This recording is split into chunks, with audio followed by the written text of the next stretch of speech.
இன்றைக்கு இங்கே வந்ததுக்கு மிக்க நன்றி. தேவன் உங்களையும் உங்கள் குடும்பத்தையும் ஆசீர்வதிக்கட்டும். ஏன்னா ஆண்டவரை பற்றின சத்தம் பெரும்பாலும் நம்மளுடைய சபைகளை தவிர சபைகளுக்கு வெளியே அதிகமாக கேட்கப்படுகிறது இல்லை. ஊடகத்தை பற்றின பயம் பெரும்பாலும் ஊடகத்துறையில் இருக்கிறவங்களுக்குமே. ஆனால் தேர் ஆர் ஹீரோஸ், ஏன்னோ அதுக்கு ஒரு உதாரணம். இந்த மாதிரி அந்த கன்வென்ஷனல் நார்மை பிரேக் பண்ணி ஆண்டவரை பயங்கரமாக நம்ம காஸ்பலை அறிவிக்கணும் அப்படிங்கிற அந்த தைரியத்தில் ஆண்டவரை எதுக்குமே அஷேம் ஆகாமல் ஆண்டவரை டிக்ளேர் பண்ணுறாங்க. That's what the lord wants us to do, right?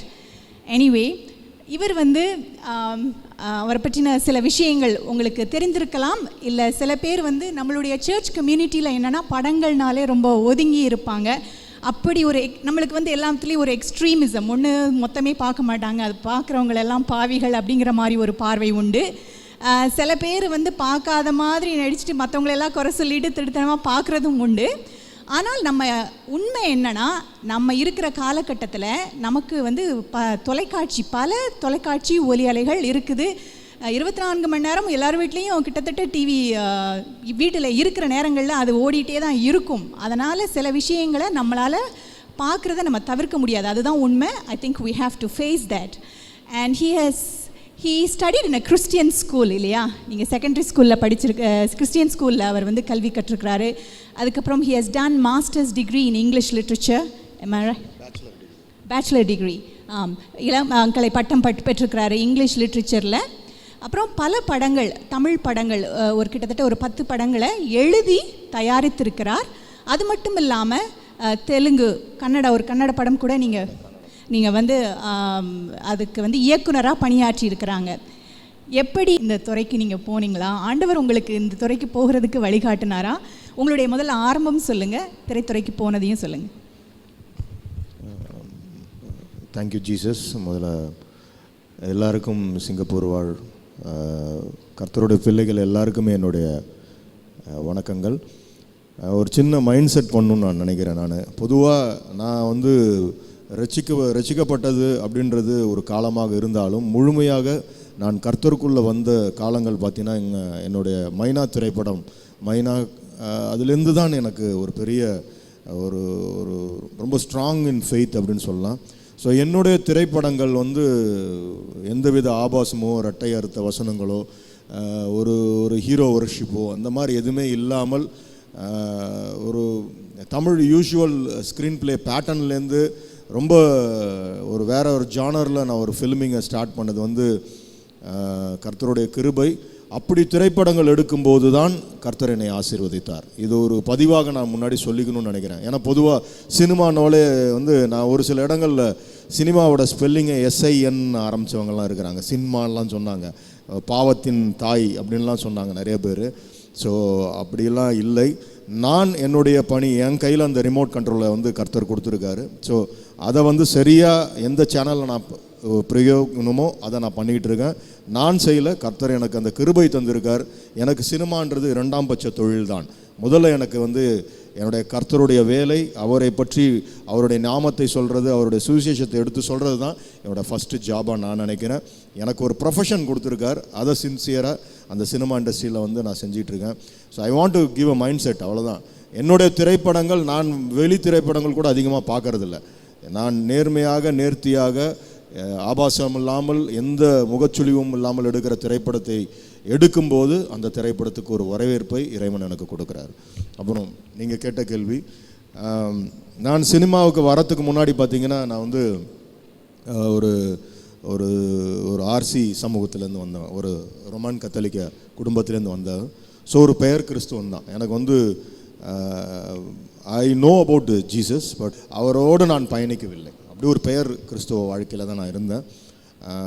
இந்த சினிமான்றது எனக்கு ஒரு பெரிய பேஷன் என்னோடய காலேஜ் டேஸ்லேருந்து. So I want to be a film maker. இந்த சினிமாக்குள்ளே வந்தப்போ எனக்கு திருமணமாகி எனக்கு என்னுடைய அந்த வெற்றி பாதையில் நான் வரத்துக்கு முன்னாடி பார்த்திங்கன்னா எனக்கு 2 பிள்ளைகள் வந்துட்டாங்க. So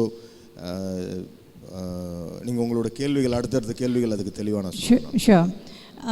how big is the Christian community within the film industry? Film industryக்குள்ளார, திரைப்படத்திற்குள்ளார எவ்வளவு பேர் கிறிஸ்தவர்கள் இருக்கிறாங்க? நிறைய பேர் இருக்காங்க, ஆனால் யாரும் வெளியில் காட்டிக்க மாட்டாங்க. நிறைய பேர் இருக்காங்க.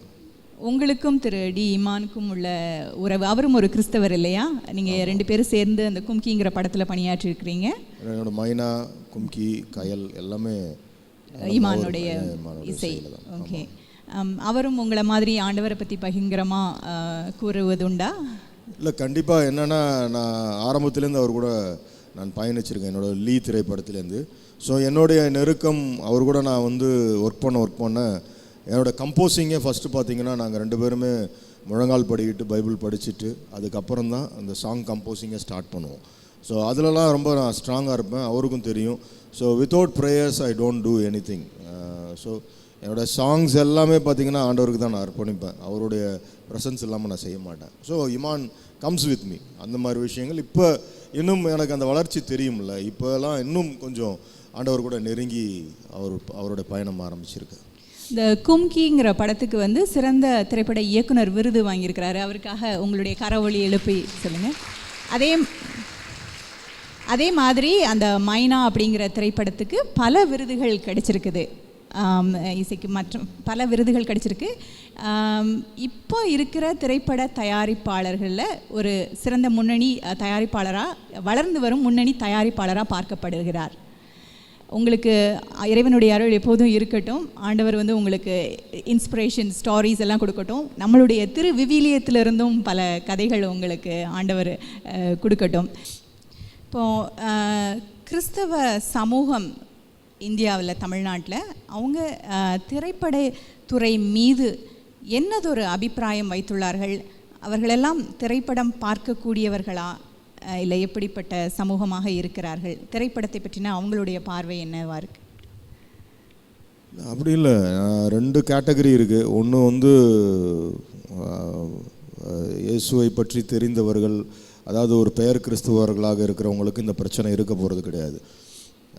சில பேர் வந்து பிலீவர்ஸ், நான் வந்து விசுவாசி, நான் ரொம்ப இயேசுவோட நெருக்கமாக இருக்கிறேன் அப்படின்னு சொல்கிறவங்களுக்கு வந்து சினிமா, இந்த மீடியா சம்பந்தமான விஷயங்கள் வந்து தவறாக அவங்களுக்கு அந்த பார்வை தவறாக இருக்கிறது. ஆனால் கண்டிப்பாக அதுலேயும் சில உண்மைகள் இருக்குது.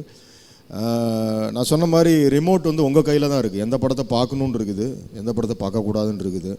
ஸோ வீட்டில் வந்து எந்த சேனலில் நீங்கள் பார்க்கணுன்னு இருக்குது. எங்கள் வீட்டில் இப்போ வந்து நான் வந்து ஒரு சினிமா ஒரு டைரக்டராக இருந்தாலும் எங்கள் வீட்டில் அந்த மாதிரி எதுவுமே ஓடாது. எனக்கு தெரிஞ்சு மேக்ஸிமம் எங்கள் வீட்டில் ஓடுறது ஒன்று நியூஸ் சேனல் ஓடும், இல்லைனா ஆசீர்வாதம் டிவி, இந்த மாதிரி சேனல்ஸ்லாம் போயிட்டுருக்கோம். ஸோ நீங்கள் எதை பார்க்குறீங்கன்றது உங்கள் கையில் அந்த ரிமோட் இருக்குது. இன்னொன்று, சினிமாவை சார்ந்தவர்கள் வந்து ஏதோ வேற்று கிரக மனிதர்கள் கிடையாது. அவங்களும் கர்த்தருடைய பார்வையில் விலையேறப்பட்ட ஆத்துமாக்கள். ஸோ அவங்களுடைய சோல்ஸும் வந்து கண்டிப்பாக அந்த பரலோக ராஜ்யத்துக்குள்ளே வரணுன்றது எங்களுடைய இந்த சின்ன ஊழியம் நாங்கள் எடுத்து நாங்கள் இந்த சென்னையில் செய்கிறோன்றோம்ல. ஸோ எங்களுக்கும் அந்த ஒரு தாக்கம் இருக்குது. ஸோ சினிமா மக்கள் அப்படின்னு ஒதுக்கி வைக்காமல் அவங்களுக்காக ஜெபிக்க வேண்டிய கடமை நம்மக்கிட்ட இருக்குது அப்படின்றத எடுத்து நாங்கள் அதை செஞ்சிட்ருக்கோம். அடுத்த கேள்வி வந்து அதுதான், உங்களுடைய ஆவிக்குரிய வாழ்க்கையில் வளர்ச்சி எப்படி படிப்படியாக முன்னேறிக்கிட்டு வருதுன்னு நினைக்கிறேன். ஆண்டவர் கூட நீங்கள் ஒவ்வொரு நாளும் எப்படி நேரத்தை செலவழிக்கிறீங்க? பைபிளில் நீங்கள் எப்படி தினந்தோறும் படிக்கிறதுண்டா, இல்லை எவ்வளவு நேரம் படிக்கிறதுண்டு, எவ்வளவு நேரம் ஜெபத்துக்காக நீங்கள் ஒதுக்குறீங்க? அந்நிய பாஷை தினம் பேசுகிறதுண்டா? இதை பற்றிலாம் சொல்லுங்கள். இல்லை, முதல்ல என்னென்னா இப்போ தான் என்னுடைய போர்ஷனுக்குள்ளே வந்திருக்கீங்க நீங்கள். ஏன்னா எனக்கு ரொம்ப இது வந்து இப்போ ஒரு NDTV மாதிரி இருந்துச்சு எனக்கு. ஏதோ ஒரு பெரிய வந்து ஒரு டாக் ஷோ வந்து அபவுட் பாலிட்டிக்ஸ் அண்ட் திங்ஸ். இன்னொன்று பயந்துட்டேன் நான் வந்து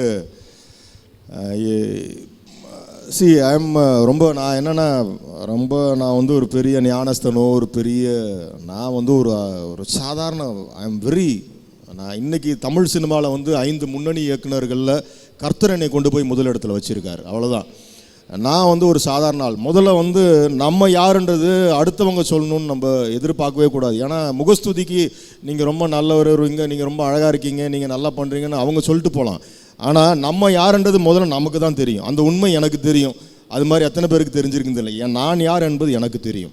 முதல்ல நான் என்னை வந்து உண்மையாக நான் பிம்பம், என் உண்மை பிம்பம் என்ன அப்படின்றத நான் வந்து பிரதிபலிக்கணும்னு நான் ஆசைப்படுற ஒரு ஆள்.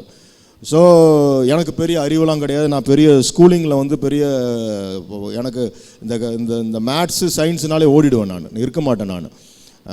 ஸோ காலேஜ் படிக்கிறப்ப கூட ஒரு லிட்ரேச்சர் தான் பண்ணணும் ஆசைப்பட்டு என்னோடய பிஏ இங்கிலீஷ் லிட்ரேச்சர் எடுத்தேன். ஏன்னா அதுவும் கதை சார்ந்த ஒரு படிப்பாக இருந்ததுனால அதை நான் சூஸ் பண்ணேன். ஸோ ஸ்கூலிங்கில் பார்த்தீங்கன்னா I am the last student, கிளாஸில் பார்த்தீங்கன்னா லாஸ்ட் பெஞ்சில் லாஸ்ட் கார்னரில் உட்காந்துருப்பேன், அவ்வளோதான். ஆனால் கர்த்தருடைய கிருபை இன்றைக்கி வந்து இந்த தமிழ் சினிமாவில் எனக்குன்னு ஒரு பாணி, ஒரு பாதை அவர் கொடுத்தது, இந்த ஞானம். ஆனால் ஞானம் என்பது கர்த்தருக்கு பயப்படுதலே ஞானத்தின் ஆரம்பம் சொல்கிற மாதிரி, அவருக்கு பயப்படும்ன்றது அவர் ஏதோ ஒரு பெரிய பூச்சாண்டியோ ஒரு பெரிய அப்படி கிடையாது. அவருடைய வார்த்தைகளுக்கு, அவருடைய ஜீவனுள்ள வார்த்தைக்கு அதாவது ஏதோ விளையாட்டாக சினிமா வசனம் கிடையாது. 2000 வருடம் கடந்து இன்னும் அவருடைய வருகை வரைக்கும் நித்தியமாக இருக்க போகிற அவருடைய நித்திய ஜீவ வார்த்தைக்கு நம்ம பயப்படுறப்ப அவர் எல்லாவித ஆசீர்வாதங்களையும் நமக்கு வச்சுருக்காரு, அதை நம்ம கொடுக்குறாரு. என்னுடைய சினிமா வாழ்க்கை அப்படி தான். நான் வந்து 92, 93 இந்த சினிமாக்குள்ளே வந்தப்போ நான் வந்து ஒரு பகலில் ஒரு முழு நேர குடிகாரனாக தான் என்னுடைய வாழ்க்கை இருந்துச்சு.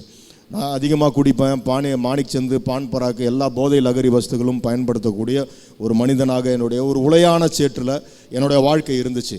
ரொம்ப ரொம்ப அதாவது என்னை நானே வந்து கேவலமாக, அதாவது ஒரு ஒயின் ஷாப்புக்குள்ளே போயிட்டு உட்காந்து குடிச்சிட்டு வரப்போ எனக்கே நான் வந்து துக்கப்பட்டிருக்கேன். இதுலேருந்து எப்படி நான் விடுபட போகிறேன், இதுலேருந்து எனக்கு எவ்வளோ ஒரு அசிங்கமாக இருக்குது. கூட்டத்தில் க்ரௌடில் நின்று அந்த இடத்துல போயிட்டு அடிதடியில் நின்று ஒரு குவார்ட்டர் பாட்டில் வாங்கிட்டு வந்து நிற்கிறது. இன்றைக்கி நினைக்கிறப்ப அது அருவருப்பாக இருக்குது. ஒருவேளை அன்றைக்கி நான் இயேசுவை தெரிந்து கொள்ளாமல் இருந்தால், இந்த இயேசு என்கிட்ட வராமல் இருந்திருந்தால் இன்றைக்கி நான் காணா போயிருப்பேன். இன்றைக்கி நான் மரித்து என்னுடைய கல்லறையில் புல் முளைத்து இருக்கும். இதுதான் உண்மை.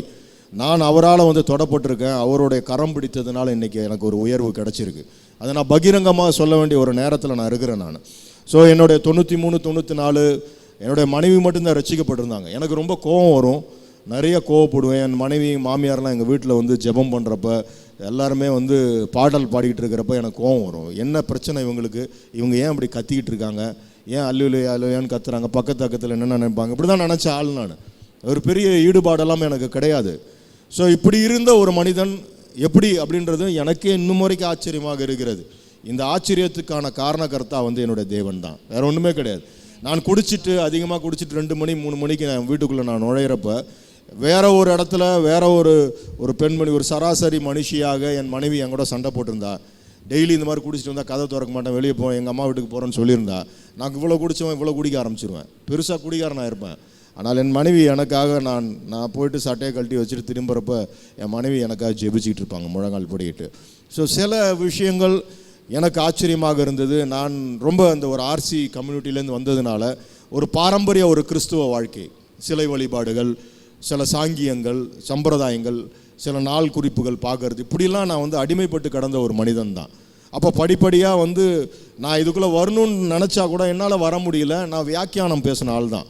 பெரிய கடவுளை பற்றி ஒரு பெரிய ஒரு வெளிப்பாடு இல்லாத ஒரு மனிதன் நான். அப்போ 99 என்னுடைய முதல் திரைப்படம் பண்ணேன். அதுக்கப்புறம் 2001 ஒரு கன்னட திரைப்படம் இளையராஜா அவர்கள் இசையில் பண்ணேன். 2002 வந்து விக்ரம் வச்சு டைரக்ட் பண்ணேன், விக்ரம் சினேகா வச்சு. ஸோ கிங் என்ற திரைப்படம், அந்த திரைப்படம் சரியாக போகல. அந்த படம் சரியாக போகலன்னொன்னே முதல் முறையாக வாழ்க்கையில் வந்து தோல்வியின் பயம், எல்லாருக்கும் இருக்கிற பிரச்சனை அதுதான் வாழ்க்கையில். வந்து இப்போ நான் வந்து என்னோடய கையல் திரைப்படத்தில் சொன்ன மாதிரி எல்லாம் பிறந்து இந்த பூமிக்கு வராங்க அத்தனை பேருமே ஜெயிக்கிறதுக்காக வந்த மாதிரியே தான் எல்லோரும் ஃபீல் பண்ணுறது இந்த உலகத்தில்.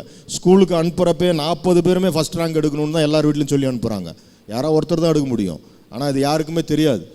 தான் பிள்ளைய வந்து வெளியில் அந்த வண்டியில் ஏற்றுறப்பே பார்த்தீங்கன்னா ஏதோ ஒரு குதிரை மாதிரி தான், ரேஸ்க்கு அனுப்புகிற குதிரை மாதிரி தான் எல்லாருமே அனுப்பிச்சிட்டு இருக்காங்க. ஆனால் நாம் கர்த்தருடைய பிள்ளையாக இருக்கும்போது நம்மளுடைய பிறப்பின் நோக்கம் என்ன, எதுக்காக இந்த பூமியில் ஜெனித்து இருக்கிறோம், யாரை துதி பாடுறதுக்காக நம்ம வந்திருக்கோம் அப்படின்ற வெளிப்பாடெல்லாம் அப்புறம் வரும். பட் நானும் அதே மாதிரி ஒரு சராசரி ஒரு உலக பிரகாரமான மனிதனாக தான் என்னுடைய பயணம் இருந்துச்சு. நான் தோற்று போனோன்னே பயம் அதிகரிச்சிச்சு, என்னுடைய பேங்க் பேலன்ஸ் குறைய ஆரம்பிச்சிச்சு. சராசரி ஒரு வாழ்க்கையில் பிள்ளைகளுக்கு, மனைவிக்கு, நமக்குன்னு ஒரு அந்தஸ்து, இப்படி வாழணும்னு ஆசைப்பட்ட ஒரு மனிதன் நான். இதெல்லாம் இழந்தேன். எல்லாமே இழந்து ஒரு கட்டத்தில் 2003, 2004 வியாதிப்பட்டேன். அப்டமன் டியூபர்குலோசிஸில் பாதிக்கப்பட்டு கடைசி நிலையில் தள்ளப்பட்டேன். நான் வந்து இதுக்கப்புறம் வந்து ட்ரீட்மெண்ட்டே கிடையாது, என்னை வெளியே தள்ளின நேரத்தில் கர்த்தர் எனக்கு கொடுத்த ஒரே ஒரு வார்த்தை, நான் உன்னை விட்டு விலகுவதும் இல்லை, உன்னை கைவிடுவதும் இல்லைன்னு சொன்னார். அந்த ரேமா வார்த்தை தான் இன்னைக்கு நான் உயிரோடு இருக்கிறேன். அதுக்கு முன்னாடி எனக்கு தெரியாது. மெல்ல என் மனைவி வந்து அப்போ நம்ம தோற்று போய் பணம் காசு இல்லாதப்போ நம்ம வீட்டில் வந்து சரி இப்போயாவது நீங்கள் சர்ச்சுக்கு வாங்க. நான் சர்ச்சுக்கு அதிகமாக போக மாட்டேன், சபையில் போய் விட்டுட்டு நான் பாட்டு போயிடுவேன், வண்டி எடுத்துகிட்டு எனக்கு வேலை இருக்குன்னு போயிடுவேன். அப்போ அந்த மாதிரி ஒரு சூழ்நிலையில் என் மனைவி வந்து இப்போ பைபிள் படிங்க, தயவுசெய்து ப்ரேயருக்கு வாங்க, அங்கே ப்ரேயர் மீட்டிங் நடக்குது வாங்கன்றப்ப கோபம் வரும் பயங்கரமாக. எத்தனை பேர் அதை கடந்து வந்திருக்கீங்க, கடந்து போயிட்டுருக்கீங்கன்னு எனக்கு தெரியாது. இந்த மாதிரி சூழ்நிலையில் யாராச்சும் வாங்க ப்ரேயருக்கு போகலான்னா அவ்வளோ எரிச்சல் வரும். நீ பேசாமல் போறியான்னு சொல்லுவேன் நான். எனக்கு தெரியாதான்வேன், எனக்கு தெரியாதா என்ன பண்ணணுன்னு, நான் அவ்வளோ புத்தி கட்டுருக்கானா அப்படின்ற ஒரு சிந்தனை தான். ஆனால் நமக்காக ஏற்படுத்தப்பட்ட இந்த வேத புத்தகம், இந்த வேத புத்தகத்தை there is no logic for real faith, இதெல்லாம் இப்போ உணர்றேன் நான். என்னால் இது அவருடைய வார்த்தை, அதை அப்படியே அப்பட்டமாக அப்படியே நெஞ்சார அணைச்சி அந்த பைபிளை நம்ம எடுத்துக்கிறப்ப தான் நம்ம வாழ்க்கையில் ஒரு உயர்வு வரும். அது வரைக்கும் வரவே வராது. நான் அதை பார்த்துட்டேன் என் லைஃப்பில். அப்படி நான் பைபிளை படிக்க ஆரம்பித்தேன். பைபிளை படித்து பார்த்தீங்கன்னா வந்து நீதிமொழிகள்லேருந்து தான் என்னோடய பைபிள் லைஃபே ஆரம்பிச்சிச்சு. ஏன்னா எங்கள் குடும்பத்தில் பைபிள்னால் என்னன்னே தெரியாது, அப்படி இருந்துச்சு. எங்கள் வீட்டில் பைபிளில் பார்த்தீங்கன்னா ரேஷன் கார்டும் கரண்ட் பில்லும் தான் வச்சுருப்பாங்க. சமயத்தில் சீப்பு பென் சீப்புலாம் இருந்திருக்கு, நான் பார்த்துருக்கேன். நான் இந்த லெவலில் தான் ஒரு கிறிஸ்துவ வாழ்க்கை நான் வாழ்ந்திருக்கேன். ஆனால் இன்றைக்கி இந்த பைபிள் இல்லாமல் என்னால் எங்கேயும் போக முடியாது. இந்த பைபிளை பற்றி எதிர்த்து பேசியவர்கள் எத்தனோ பேர் காணா போயிட்டாங்க. ஒரு பீரியடில் இதெல்லாம் முடிஞ்சு போய்டுன்னு சொன்னவங்களாம் அவங்க முடிஞ்சு போயிட்டாங்க. இன்றைக்கும் இந்த உலகத்தில் அதிகமாக இன்றைக்கும் பிரிண்ட் ஆகிற ஒரே புத்தகம் பைபிள் மட்டும்தான். ஏன்னால் அது நித்திய ஜீவ வார்த்தை. இந்த பூமியில் இருக்கிற கடைசி மனுஷன் வரைக்கும் இந்த வார்த்தை போய் சேரும்னு அவர் சொல்லிட்டு போனார்னா அது போய் சேர்ற வரைக்கும் முடிவு வராது. ஏன்னா அவர் சொன்னது நடக்கும் எல்லாம். ஸோ அந்த மாதிரி என் வாழ்க்கையில் அவருக்குள்ள ஒரு தீவிரமாக இவர் தான் எல்லாமே தெரிஞ்சுக்கிடுச்சு. ஒரு ரட்சிப்பு வந்து 2004 நான் ரட்சிக்கப்பட்டேன். பயங்கரமான ஒரு கிரேஸ் எனக்கு வந்து நான் எதை செய்தாலும் அவ்வளோ ஒரு உச்சம் வரைக்கும் போயிட்டு வர ஒரு ஆள் நான். ஸோ அப்போ நான் ஏசப்பாவை வந்து தெய்வம் நான் தெரிஞ்சதுக்கு பிறகு ஜீசஸ் இஸ் த கிங்னு ஒரு கேப் போட்டு ஃபிலிம் இண்டஸ்ட்ரியில் நான் சுற்றிருக்கேன். என்னை பார்த்து எல்லாம் சிரிச்சிருக்காங்க. இயேசுதான் ராஜான்னு ஒரு தொப்பி போட்டு நான் சுற்றிருக்கேன். அவ்வளோ வெளிப்படையாக அப்பட்டமாக நான் சுற்றின ஆள் நான். என்னை பார்த்து கிண்டல் பண்ணியிருக்காங்க. அன்னைய நிலைமையில் பார்த்தீங்கன்னா என் கையில் 50 ரூபா கூட இருக்காது பெட்ரோல் போட. அப்படி ஒரு நிலையிலையும் வந்து நான் கர்த்தரோடு மனரம்யமாய் நடக்க கற்றுக்கொண்டவன் நான். அதனால தான் இன்றைக்கி என்னை உயர்த்தி வச்சுருக்கார். காசு பணம் காரு பங்களா இருக்கிறப்ப நீங்கள் வந்து சர்ச்சுக்கு வரதோ ஒரு பகட்டான ட்ரெஸ்ஸு போட்டுட்டு கடவுளை நான் பற்றி அப்படியே ஒரு பெயர் கிறிஸ்தவனாக பண்டிகை கிறிஸ்தவர்களாக ஒரு டாம்பிகமாக நம்ம வந்துட்டு போகிறது கிறிஸ்தவ வாழ்க்கை கிடையாது. எதுவுமே இல்லாத போது கையில் 10 பைசா இல்லாதப்ப அவரை மனரம்யமாய் பிடித்து நடக்க நீங்கள் கற்றுக்கிட்டீங்கன்னா இன்றைக்கி என்னை உயர்த்தின கர்த்தர் உங்களையும் உயர்த்துவார். என் வாழ்க்கையில் நான் பார்த்தது இது விளையாட்டு இல்லை, எல்லாம் நடந்த உண்மைகள். இது ஏதோ நான் வந்து ஏதோ ஒரு நான் படம் எடுக்கிற மாதிரி ஏதோ ஒரு கட்டுக்கதை கிடையாது, நடந்த விஷயங்கள் இது. நான் அவர் கூட இருந்திருக்கேன். 2003 2005 வரைக்கும் நான் ரட்சிக்கப்பட்ட புதுதில் இயேசுதான் தெய்வம் நான் வந்து அப்பட்டமாக எல்லாருக்கிட்டையும் சொல்ல ஆரம்பித்த போது எனக்கு பிரச்சனைகள் ஜாஸ்தியாச்சு. என்னோடய வாழ்க்கையில் அதிகமான பிரச்சனைகள், நோய்வாய்ப்படுறேன். ஒரு பக்கம் பார்த்தீங்கன்னா என் உறவுகள் எல்லாம் என்னை தள்ளுறாங்க. எல்லாருமே நீ எப்போ அல்லேலூயா கோஷ்டிக்குள்ளே வந்து அதனால தான் நீ நடுரோட்டுக்கு வந்தவங்கலாம் சொன்னவங்கலாம் இருக்காங்க. ஆனால் நான் கவலைப்படலை. ஆனால் எனக்குள்ள நிறைய கனவுகள் இருந்துச்சு. அது எல்லாம் அப்படியே எல்லாமே வந்து ஷேட்டர் ஆகி போச்சு ஒரு கட்டத்தில். என் மனைவி பார்த்தீங்கன்னா புடவை வியாபாரம் பண்ணுறாங்க, வீடு வீடாக ஏறி. என் பிள்ளைக்கு வந்து ஃபீஸ் கட்டுறதுக்கு காசு இல்லை. ஒரு நல்ல ஸ்கூலில் பார்த்தீங்கன்னா டிசி வாங்கிட்டு வெளியே வரேன். இதெல்லாம் எப்போன்னா நான் ஏசப்பா கூட நெருக்கமாக இருந்த காலங்கள். அவர் கூட இருந்தப்போ இதெல்லாம் நடந்துச்சு. ஆனால் ஒரு விஷயம் என்னென்னா, நான் ரட்சிக்கப்பட்ட போது நான் உன்னை விட்டு விலகுவதும் இல்லை, உன்னை கைவிடுவதும் இல்லைன்னு சொன்ன தேவன் அவர் சொன்னார். நான் சந்தோஷமான ஒரு சமாதான சந்தோஷம் அன்றைக்கி தான் நான் நிம்மதியாக தூங்கியிருக்கேன் என் லைஃப்பில். அன்றைக்கி நோய்வாய்ப்பட்டு எனக்கு இன்னும் ஞாபகம் இருக்குது என்னோடய ரட்சிப்பு அனுபவம். அப்போ தான் எனக்கு வந்து அந்த ஒரு சமாதான சந்தோஷம் யாராலையுமே கொடுக்க முடியல இந்த உலகத்தில், அவரால் மட்டும்தான் கொடுக்க முடிஞ்சுச்சு. ஸோ இவர் தான் உண்மையான தேவன், அண்ட சராசரங்களையும் படைத்த பிதாவின் மகன், இவர் தான் எல்லாம் நித்திய கடவுள் என்று தெரிஞ்சதுக்கப்புறம் என்ன பிரச்சனை, உலக பிரகாரமான பிரச்சனை பிசாசு தான் கொடுப்பான். கடவுள் என்றைக்குமே சோதிக்க மாட்டார். ஸோ என் வாழ்க்கையில் எனக்கு கொடுத்த அந்த சாட்சியின் ரேமா வார்த்தை இப்போ தான் எனக்கு ஆண்டவர் கொடுத்தாரு. யாக்கோப்பில் 1:12 பார்த்தீங்கன்னா அதான் சொல்லியிருப்பார், சோதனையை சகிக்கிற மனுஷன் பாக்கியவான். என் சோதனை 2003 2005 வரைக்கும் சகித்தேன். நானும் என் குடும்பமாக சகித்தோம். அதை கொஞ்சம் நஞ்சம் இல்லை, கடன் மேலே கடன். அதாவது பேப்பர்லலாம் வரும்ல குடும்பத்தோடு தற்கொலை பண்ணிக்கிட்டாங்கன்னு, அந்த மாதிரி ஒரு கண்டிஷனுக்கெலாம் நான் ஃபேமிலியோடு நின்று இருக்கேன் நான். ஆனால் தற்கொலை பண்ணுறதுக்கு இல்லை, அந்த ஒரு அவருடைய வார்த்தையை வந்து நாங்கள் பிடிச்சிக்கிட்டு தைரியமாக நாங்கள் நின்னோம். அவர் வார்த்தை இல்லைன்னா நாங்கள் என்றைக்கும் மறித்து போயிருப்போம் எல்லாருமே. இப்படி ஒரு கட்டத்திலையும் உலகத்தில் எந்த மனிதனும் எனக்கு துணை புரியல. ஒரு கட்டம் வந்து என் லைஃப்பில், என்னோடய லைஃப்பில் கிளைமேக்ஸ்ன்னு சொன்னேன்னா, ஒரு 5 ரூபா 10 ரூபா அந்த நம்ம சில்லறையெல்லாம் நிறையா வச்சுருப்போம்ல, அதெல்லாம் லாக்கரில் நான் வச்சுருந்துருக்கேன். அதை வச்சு நான் குடும்பம் நடத்தியிருக்கேன் 3-4 மாதம் அந்த சில்லறை காசை வச்சு. அன்றைக்கி 2004 வந்து ஒரு பால் பாக்கெட்டு 7 ரூபா. அப்போ காலைல ஸ்கூலுக்கு போகணுன்னு சொல்கிறாங்க, போய் கைவிட்டு பார்க்குறேன், லாக்கரில் 4 தான் இருக்குது. என் பிள்ளைக்கு பால் வாங்கி கொடுக்க என்கிட்ட 7 ரூபா இல்லை. அதான் என்னோடய கடைசி நிலைமை. ஆனால் அன்னைக்கு நான் வந்து ஏசப்பா கூட ரொம்ப நெருக்கமாக இருந்த காலம். இன்றைக்கி எனக்கு நான் ரொம்ப பெருமையாக அன்றைக்கி நான் சொல்லிக்கிறேன். ஏன்னா அன்னைக்கு வந்து அந்த ஒரு மன தைரியத்தையும் வலிமையும் ஆவியானவர் எனக்கு கொடுத்தார். எப்போ பார்த்தாலுமே காசு பணம் ஆசீர்வாதம் இதுதான் இயேசு அப்படின்னு நினைக்காதீங்க, தயவுசெய்து நினைக்காதீங்க. ஏசப்பா நீங்கள் எனக்கு போதும், உங்கள் ப்ரெசன்ஸ் எனக்கு போதும் அப்படின்னு சொல்லி பாருங்கள், இந்த உலகத்தை உங்கள் கையில் கொண்டு வந்து கொடுப்பாரு. இந்த வித்தியாசத்தை நீங்கள் பார்ப்பீங்க. நான் பார்த்துருக்கேன் என் வாழ்க்கையில். எப்போ பார்த்தாலும் ரொம்ப ஒரு சின்ன கடவுள் ஆக்கிடுறீங்க, எனக்கு ஒரு கார் கொடுங்க, வீடு கொடுங்க, பங்களா கொடுங்க, இவ்வளோதான் துரத்தி விட்ருவார். அதுக்கு ஒரு 10-15 வருஷம் உங்களுக்கு சர்வீஸ் சார்ஜ் மாதிரி போட்டு அனுப்பிச்சிடுவார். அப்படி கேட்காதீங்க. இயேசுவே நீங்கள் வாங்க என் கூட, ஏசப்பா நீங்கள் என் கூட இருங்க, அது போதும்னு சொல்லி பாருங்கள். அந்த அனுபவத்தை தான் நான் கற்றுக்கிட்டேன் என் வாழ்க்கையில். நான் சொல்ல ஏன்னா நான் கடைக்கோடியில் கடந்தவன். எனக்கு ஒரு 50 ரூபா இருந்தால் போதும் அன்றைக்கி குடும்பம் நடத்திடுவேன். அவ்வளோ ஹாப்பியாக நான் வந்து 20 ரூபாய்க்கு பெட்ரோல் போட்டு 30 ரூபாய்க்கு எதாவது வாங்கி போட்டு கடவுளை என்னை வந்து பஞ்சத்தில் விடலை. ஆனாலும் அவ்வளோ கஷ்டத்தில் இருக்கேன். இருந்தாலும் தேவனுடைய வார்த்தை என்னை வந்து கடைசி வரைக்கும் வழி நடத்தினது. 2005 பார்த்தீங்கன்னா நான் போய் கெஞ்சுறேன், கேமராவும் ஃபிலிமும் கொடுங்க, நான் படம் பண்ணி காட்டுறேன். எல்லாம் சிரிக்கிறாங்க, ஏன்பா யூனிட் வேண்டாம், கிரேன் வேண்டாம், பெரிய எக்யூப்மெண்ட்ஸ் எல்லாம் எப்படி நீ படம் எடுப்ப அப்படின்னு கேட்குறாங்க. நான் சொல்கிறேன், இல்லை ஆண்டவர் கொடுத்த ஞானம் இருக்குது, வெறும் கேமரா கொடுங்க. என்னோடய ஃப்ரெண்டு கரண், நடிகர் கரண், அவர்கிட்ட போய் சொல்லி, அப்புறம் அவரு பயப்படுறாரு, டிவி சீரியல் எடுக்கிறதுக்கு 75,000 ரூபா ஆகும், எப்படிப்பா நீ எடுப்பேன்றாரு. எனக்கு கேமரா மட்டும் கொடுங்க, ஒரு ஃபிலிம் பண்ணுங்க, கொக்கி என்ற திரைப்படம். அந்த படம் அப்படி தான் ஆரம்பித்தேன். அந்த படம் ஆரம்பிக்கும் போது ஒரு 4 பேர் பார்ட்னராக வந்தாங்க. பெரிய நம்பிக்கை எனக்கு, இந்த படம் 3 வருஷம் கழிச்சு கையில் கேமரா வந்துருச்சு, ஒரு படம் எடுக்க போகிறோன்னு. ஆனால் பார்த்தீங்கன்னா ஒரு 10 நாள் டிஸ்கஷனுக்கு அப்புறம் அதில் ஒருத்தர் எல்லாத்தையும் டிஸ்டர்ப் பண்ணுறாரு, இந்த ப்ராஜெக்டே வேணான்றார். நான் அழுது கோயம்பேட்டில் ஒரு சின்ன ரூம் போட்டு கொடுத்துருந்தாங்க, முழங்கால் படிக்கிட்டேன், பைபிளை படித்தேன், அப்பா கிட்ட பேசினேன். அப்போ ரொம்ப ரொம்ப ரொம்ப ஒரு துக்கத்தில் இருந்த காலங்கள் அது. ஒரு சின்னதாக ஒரு அப்படியே ஒரு செடி அப்படி வெளியில் கிளம்புன மாதிரி என் வாழ்க்கையில் ஒரு பச்சை தெரியுது. அப்போ அப்படி ஒரு பிரச்சனை. நான் ஆண்டவர்கிட்ட அப்போ ரொம்ப நெருக்கமாக இருந்த காலம். அழுது ஜெபித்து அவர்கிட்ட பேசினேன், அப்பா எனக்கு இதை தவிர வேறு தொழில் தெரியாது, நான் இந்த சினிமாவில் உங்களுக்கு உத்தமனாக நான் நிற்பேன், உண்மையுள்ள மனுஷன் பரிபூர்ண ஆசீர்வாதங்களை பெறுவான்னு நீங்கள் சொன்ன வார்த்தை உண்மைனா நான் அதுக்காக நின்று காட்டுவேன், உங்களுக்கு ஒரு சாட்சியாக நான் வாழ்ந்து காட்டுவேன். இப்போ நான் அவர்கிட்ட போய் சொல்ல முடியாது. இன்றைக்கி நிலைமையில் சினிமாவில் நான் சொடக்கு போடுற இடத்துல எல்லாமே எனக்கு கிடைக்கும். இந்த 3 திரைப்படங்கள் நான் எல்லாரையும் நியூ ஃபேஸஸாக நான் இன்ட்ரடியூஸ் பண்ணிக்கிட்டே இருக்கேன். என்னை ஒரு ராஜா மாதிரி தான் இந்த இண்டஸ்ட்ரியில் வச்சுருக்காரு. நான் எந்த நடிகரையும் சார்ந்து ஒரு வாழ்க்கை எனக்கு அங்கே கர்த்தர் கொண்டு போய் வைக்கலை. ஆனால் அன்னைக்கு சூழ்நிலையில் நான் அப்பா கிட்ட அப்படி தான் பேசினேன், என்ன நீங்கள் ஆண்டவரே, நான் இதை தவிர எனக்கு வேறு எதுவும் தெரியாது. இன்றைக்கி நான் ரொம்ப துக்கத்துலேயும் இந்த ஒரு புழுதியில் நான் கிடக்கிறேன், வெக்கப்பட்டு கிடக்கிறேன். எந்த இடத்துல நான் அசிங்கப்பட்டு நிற்கிறேனோ அந்த இடத்துல என்னை எடுத்து நீங்கள் உயர்த்தணும் ஆண்டவரே, நான் உங்களுக்கு உண்மையாக நிற்பேன். அழுதான் அன்னைக்கு. அதுக்கு அடுத்த நாளே அந்த 3 பேர் வந்தாங்க, 4 பேரில் ஒருத்தர் போயிட்டார், 3 பேர் வந்தாங்க. இந்த திரைப்படத்தை திரும்பவும் ஆரம்பிக்கிறேன்னு சொன்னாங்க. கர்த்தர் செய்தார், பெரிய காரியங்கள் செய்தார். அந்த முதல் நாள் ஷூட்டிங்கில் கேமரா வச்சுட்டு நிற்கிறேன். அடுத்தது பார்த்தீங்கன்னா சினிமாவில் அந்த சம்பிரதாயங்கள், சடங்குகள், காலையிலே தேங்காய் சூடம்லாம் கொண்டு வந்து வச்சுட்டு நிற்கிறாங்க எய்த்தாப்பில் கேமரா முன்னாடி. நான் அப்படியே பார்க்குறேன். நான் அவர்கிட்ட சொல்கிறேன், செட் அசிஸ்டண்ட்டுக்கிட்ட, தம்பி இதெல்லாம் எடுத்துகிட்டு போயிடு தம்பின்னு. அவர் சொல்கிறார், இல்லை சார் ப்ரொடியூசர் இதெல்லாம் செய்ய சொல்கிறார்.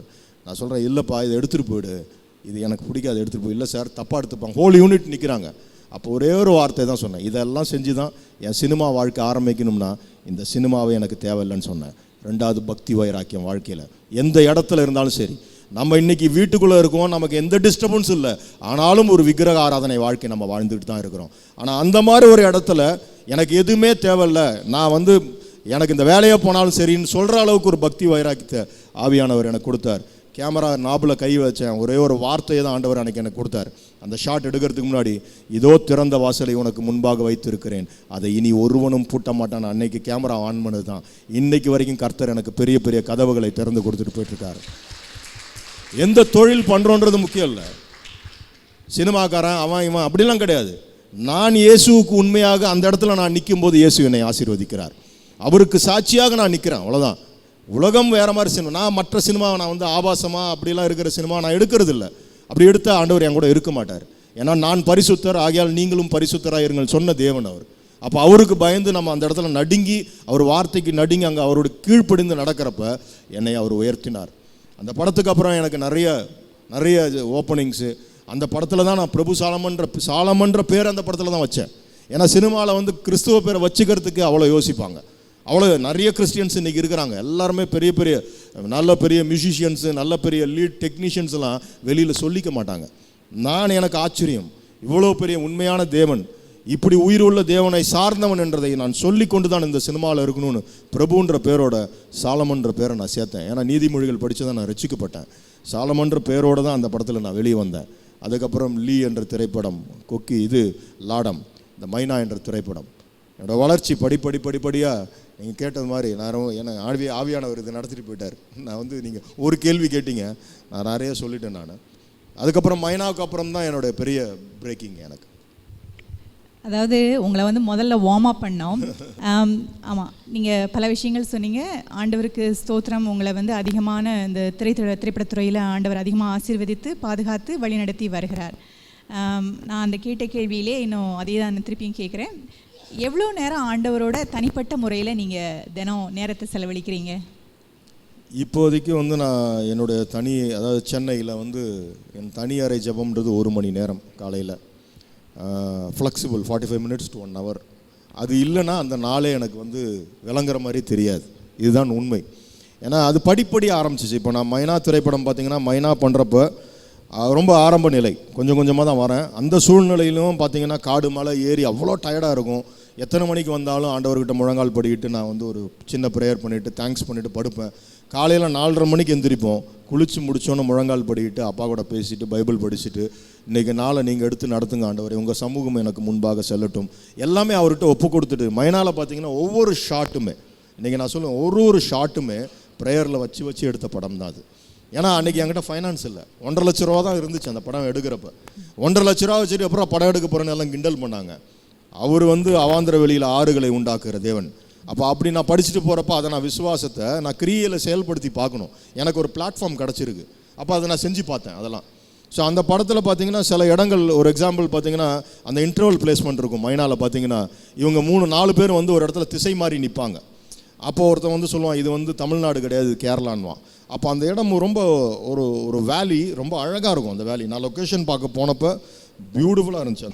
அந்த இடத்துல வந்து ஷூட்டிங் ஃபிக்ஸ் பண்ணிவிட்டு, அப்போ ஷூட்டிங்க்கு ஒரு 2 kilometers எல்லாரையும் இறக்கி எக்யூப்மெண்ட்ஸோடு போய் நிற்கிறப்ப பார்த்தீங்கன்னா ஃபுல்லாக மிஸ்ட் மூடி இருக்குது. ஸோ ஒரு ஃபில்ம் மேக்கராக நான் ஒரு இன்டர்வல் பிளேஸ்மெண்ட்டு இப்படி ஒரு மியூசிக்கெல்லாம் நான் நிறுத்துறதுக்கு அந்த வேலிஸ் எனக்கு ஓப்பனாக இருக்கணும்னு நான் ஆசைப்பட்டேன். ஆனால் நான் போய் நின்னப்போ பார்த்தீங்கன்னா ஃபுல்லாக மிஸ்ட் மூடி ஒயிட்டாக இருக்குது.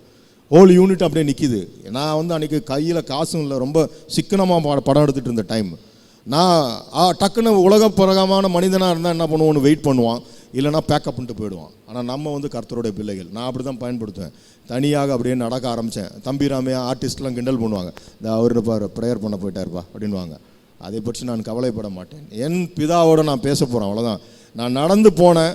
ஒரு 10 நிமிஷம் ஆண்டவர்கிட்ட என்னோடய பிரச்சனை அவருக்கு தெரியும். நான் தான் சொன்னேன், நான் நினைப்பதற்கும் ஜெபிப்பதற்கும் எனக்கு அதிகமாக செய்திடும் தேவன் நீர். நான் ஆண்டவரே, நான் இப்படி இந்த ஷார்ட்டை நான் எப்படி எடுக்கணும்னு நினச்சேன், இன்றைக்கி வந்து நிற்கிறேன், இப்படி இருக்கு ஆண்டவரே, நான் இந்த இடத்த இந்த மிஸ்டெல்லாம் கிளியர் பண்ணணும் தேவனே, நான் அந்த ஷார்ட்டை நான் எடுக்கணும் அப்பா அப்படின்னு ஒரு அப்பா கிட்ட நான் பேசுகிற மாதிரி பேசினேன். 10 நிமிடம் நம்ப மாட்டீங்க, எல்லா மேகங்களும் கலைந்தது. எடுத்தேன். நான் வந்து ஒன்றுமே கிடையாது. அவரோட பார்வையில் நான் வந்து இன்றைக்கி இந்த பைபிளை எடுத்ததுனால எனக்கு ஒரு மரியாதை கிடச்சிருக்கு. நான் ஒரு சாதாரண கழுதை, அவ்வளோதான். அவருக்கு நான் வந்து முன்னுரிமை கொடுத்து என் பிதாவும் என் தேவன் எல்ஷடாயை பற்றி நான் வந்து எடுத்து சொல்கிறப்ப, உண்மையாக அவருக்காக நிற்கிறப்ப அவர் எனக்கு எல்லாம் செய்கிறார். எனக்கு செஞ்ச கடவுள் உங்களுக்கும் செய்வார். ஒரே ஒரு விஷயம், உங்களோட கான்ட்ரிபியூஷன் என்ன? சும்மா 1 way டிக்கெட் மட்டும் இயேசுவே நீ எனக்கு கொடுன்னா நீங்கள் என்ன கொடுக்குறீங்க? நான் சினிமாவில் இருந்துட்டு எல்லாமே கொடுத்துட்டேன். என்னோடய விலைக்கரையம் வந்து எனக்கு என்னென்ன லௌகீக ஆசைகள் அத்தனை என்னை சுற்றி இருக்குது, எதையுமே நான் தொடர்றதில்ல. அவர் பார்க்குறாரு.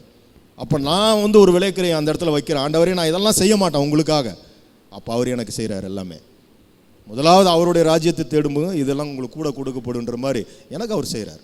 So what you give he will measure with lot.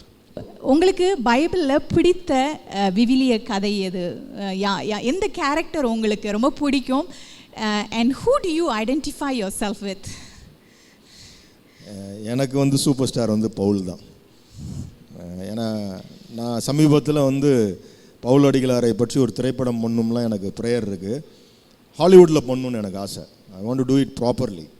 With அந்த இன்டர்நேஷ்னல் ஸ்கேலில் பண்ணோன்னு. ஆனால் ஒரு 1 month பிஃபோர் டைம்ஸ் ஆஃப் இந்தியாவில் வந்துருந்துச்சு. ஹாலிவுட்டில் வந்து அவர் பேர் என்னப்பா அந்த இதில் ஹியூக் ஜாக்மேன், அவர் இந்த எக்ஸ்மேன் சீரீஸ்லாம் பண்ணார். அவர் பவுலாக நடிக்கிறாராம். So they are doing a Hollywood film. நான் பண்ணுறேன்னு இல்லையோ, ஆண்டவர் வந்து இந்த ஜெபம் கேட்கப்பட்டது பவுலடிகளாருடைய திரைப்படத்தை வந்து அவருடைய வாழ்க்கை வரலாறு எடுக்கிறாங்க. ஏன்னா நான் பைபிளில் அதிகமாக அவரை நான் வந்து ரொம்ப அவர் மேலே பயங்கர அடிக்டடு. ஏன்னா ஒரு ஊழியம் அப்படின்னா, ஒரு ஊழியக்காரர் அப்படின்னா பவுல் தான்.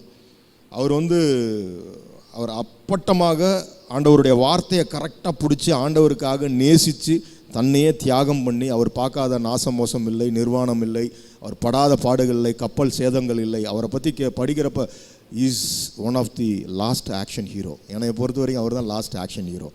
பவுலுக்கு மட்டும் இன்றைக்கி இருக்கிற ஃபெசிலிட்டி, இந்த மொபைலு, இந்த இன்டர்நெட்லாம் இருந்ததுன்னா ஒரே மாதத்தில் இந்த உலகத்தை ரட்சிப்பில் நடத்தி முடிச்சிருப்பார்.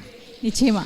அதுக்கு தான் ஆண்டவர் சொல்லியிருக்கிறார்ல, ஆண்டவர் மேலே விசுவாசமாக இருக்கும் பொழுது ஆண்டவரை விட நம்ம பெரிய காரியங்களை செய்வோம்னு சொல்லியிருக்கிறாரு. எப்படி அவர் வந்து அதை சொல்லியிருக்கிறாரு? நம்மளால் நம்ம எப்படி ஆண்டவரை விட நம்ம எப்படி பெரிய காரியங்கள் எல்லாம் செய்ய முடியும்? ஆண்டவர் வந்து மலையிலிருந்து அங்கே பிரசங்கம் பண்ணார். அங்கே ஒரு கிட்டத்தட்ட ஒரு 5000 பேர் இருந்திருப்பாங்க, ஒரு 10,000 பேர் இருந்திருப்பாங்க. இன்றைக்கி ஊடகங்கள் பார்த்தீங்களா, எத்தனை மில்லியன் பேர், எத்தனை கோடி பேரை நம்ம போய் நம்ம சொல்கிற செய்தி போய் சேருது.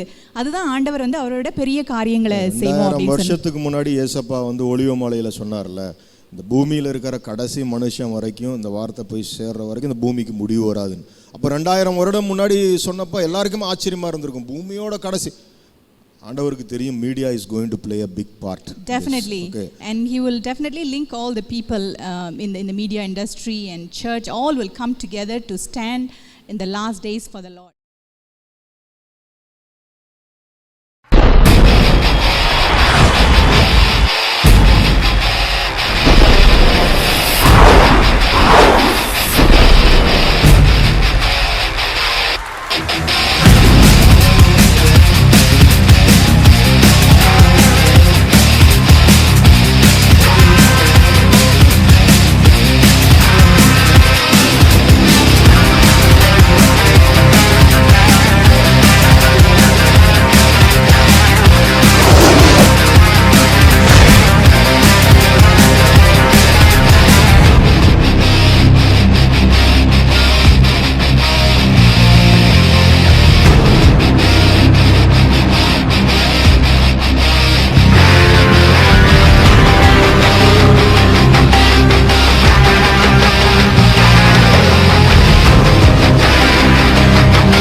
சாட்சிகள் தொடரும். ஏன்னா கிறிஸ்துவ வாழ்க்கையில் வந்து நாம் எல்லாருமே சாட்சிகளாக தான் இருக்கணும் கடைசி வரைக்கும். ஸோ என்னுடைய இந்த மைனா திரைப்படத்துக்கு அப்புறம் பார்த்தீங்கன்னா, இந்த மைனா திரைப்படம் ஷூட்டிங் போகிறப்பே எனக்கு வந்து ஃபஸ்ட்டு ப்ரேயரில் தான், மோன்சி பிரதரோட ப்ரேயரில் எங்கள் டீம் வச்சு ப்ரேயர் பண்ணிட்டு நாங்கள் போகிறோம்.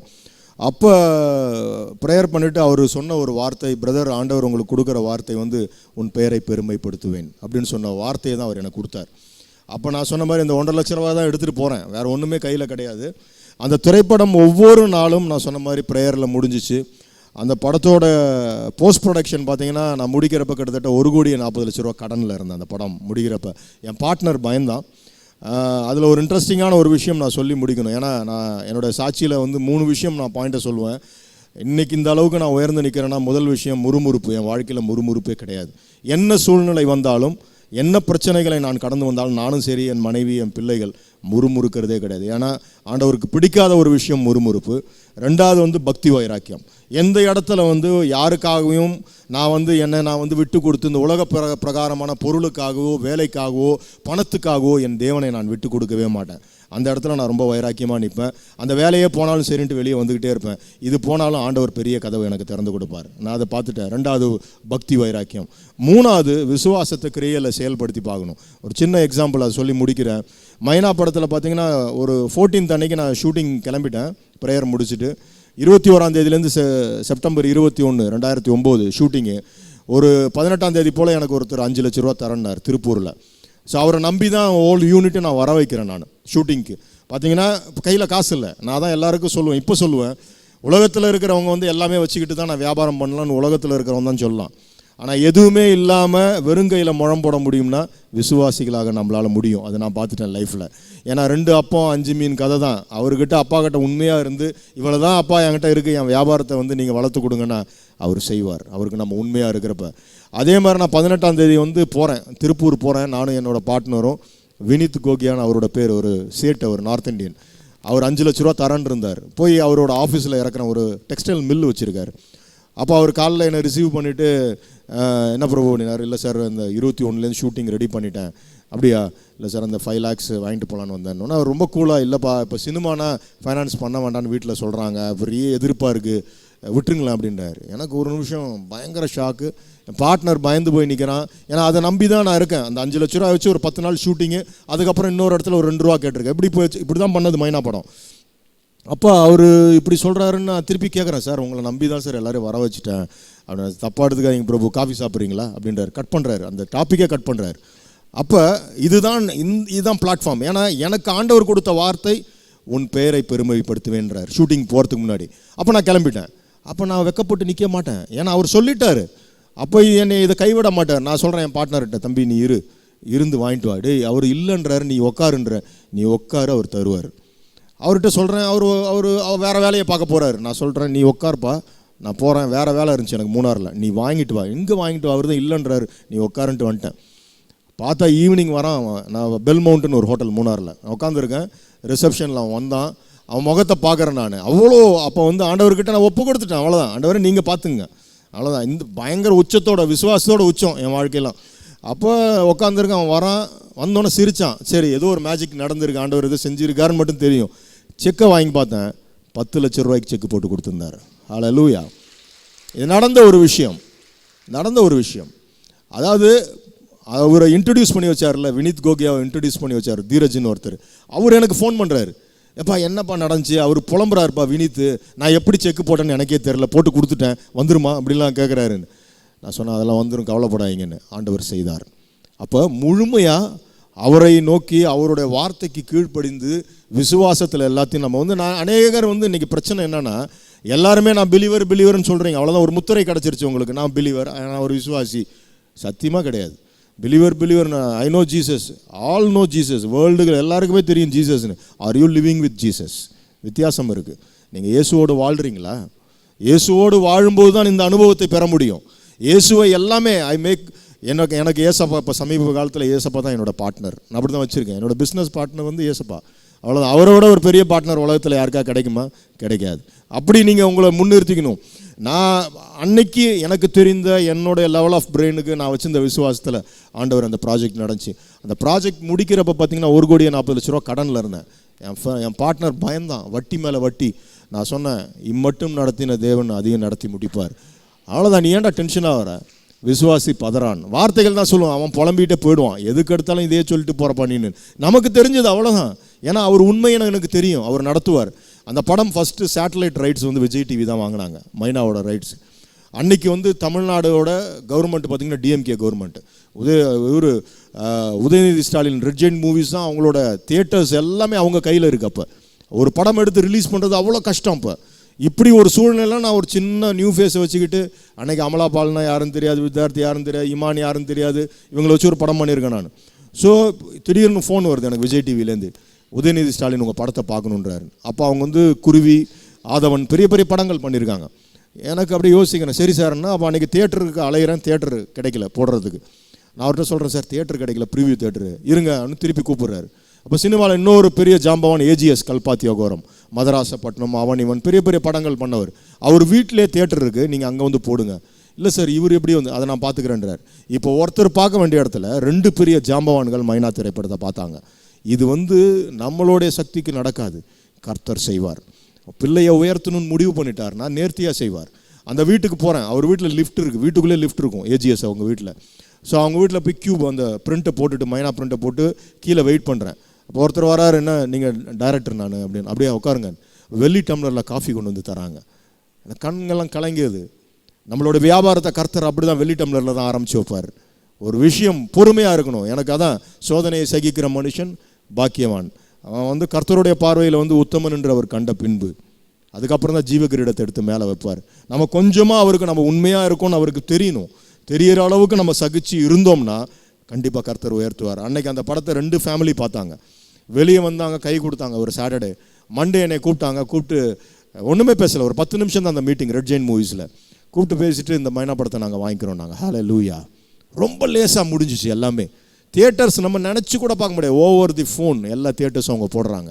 அந்த ஃபங்க்ஷன் பார்த்தீங்கன்னா அந்த ஆடியோ ஃபங்க்ஷன், நான் ரொம்ப விளையாட்டாக சொல்கிறேன், சார் கமல் சார் வந்தால் நல்லா இருக்குமே, எனக்கு நான் கமலோட பெரிய ஃபேன், பேசுவோம் அப்படின்றார். இப்போ கமல் சார் படம் பார்த்துட்டு தான் ஃபங்க்ஷனுக்கே வருவேன்றார். அவர் அவ்வளோ ஈஸியாக வரவே மாட்டார். அவர் என்னப்பா ஆடியோ ஃபங்க்ஷன் என்ன அப்படின்னு சரின்ட்டு அதுக்கப்புறம் பார்த்தீங்கன்னா இப்போ அந்த படத்தை பார்க்குறாரு, மைனா படத்தை பார்த்தாரு.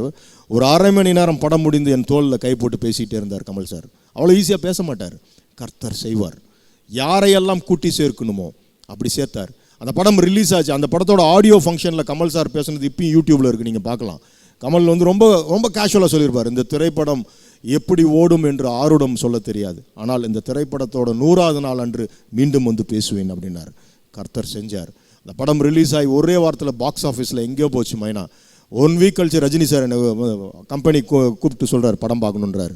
இப்போ படம் பார்த்துட்டு அவர் வெளியே வராரு, எங்கள் டீமோட நான் நிற்கிறேன், பயங்கர எனக்கு எக்ஸைட்டடாக இருக்கிறேன். நான் அவர்கிட்ட வந்து அப்படி நிற்கிறார், ஃபேஸ் டு ஃபேஸ் அப்படி பார்க்குறேன், கண்ணெல்லாம் கலங்கியிருக்கு. என்னடா அநேகருக்கு கை கொடுத்துட்டு போயிடுவார்.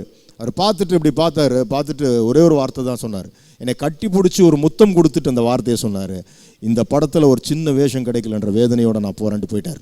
ஹல்லேலூயா. ஒரு நிமிஷம் எனக்கு ஆட்டம். ஒரு சூப்பர் ஸ்டார் அவர். எங்கேயோ 7 தோல்விகளில் நான் 3-4 தோல்விகளில் உட்காந்துருக்கேன். 7 ரூபா கூட என் பிள்ளைக்கு பால் வாங்க கொடுக்க முடியாத நிலையில் என் வாழ்க்கை இருந்தது. ஆனால் இன்றைக்கு இந்த மாதிரி வரிசையாக ரெட் ஜெயின் மூவிஸ், ஏஜிஎஸ், இந்த பக்கம் பார்த்தீங்கன்னா கமல் சார், ரஜினி, யோசிச்சு கீழே வந்து கையை விரித்து ஆண்டவருக்கு நன்றி சொன்னேன். ஆண்டவர் எனக்கு உணர்த்தினது ஏசையால் சொன்னது தான், ராஜாக்கள் உன்னை தேடி வருவார்கள்.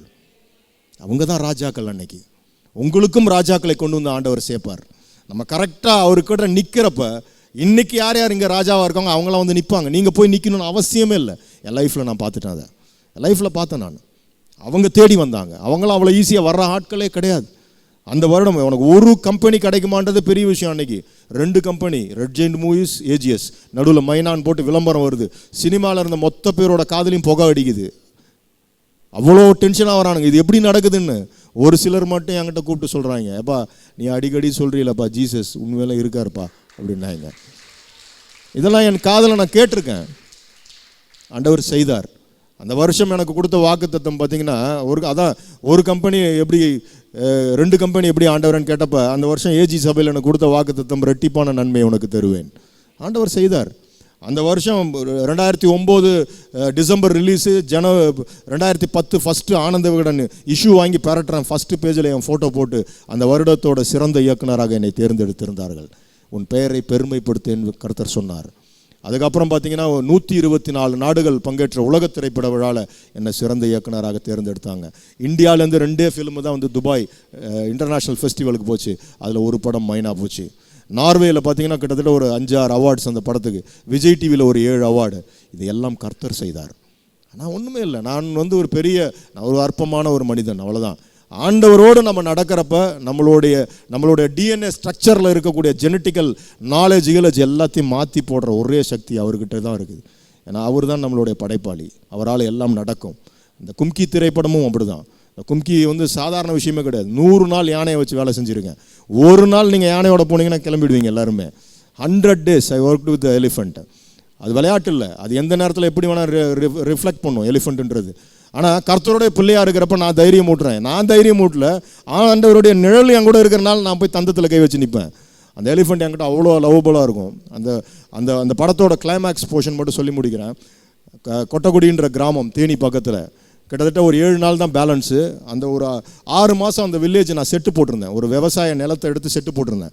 அந்த விவசாயிகள்லாம் வந்து என்கிட்ட கேட்குறாங்க, சார் இந்த செட்டை களைச்சி கொடுங்க சார், விவசாயம் நாங்கள் ஆரம்பிக்கணும். இல்லைப்பா நான் முடிச்சிடுறேன், ஷூட்டிங் முடிச்சிடுறேன் அப்படின்னு. இவ்வளோ குரூஷியல் மூமெண்ட்டு. ஒரு பக்கம் பார்த்தீங்கன்னா ஒரு 17 செக் போஸ்ட் கிளியர் பண்ணி கேரளாவிலேருந்து அந்த எலிஃபெண்ட்டை கொண்டு வந்திருக்கேன்.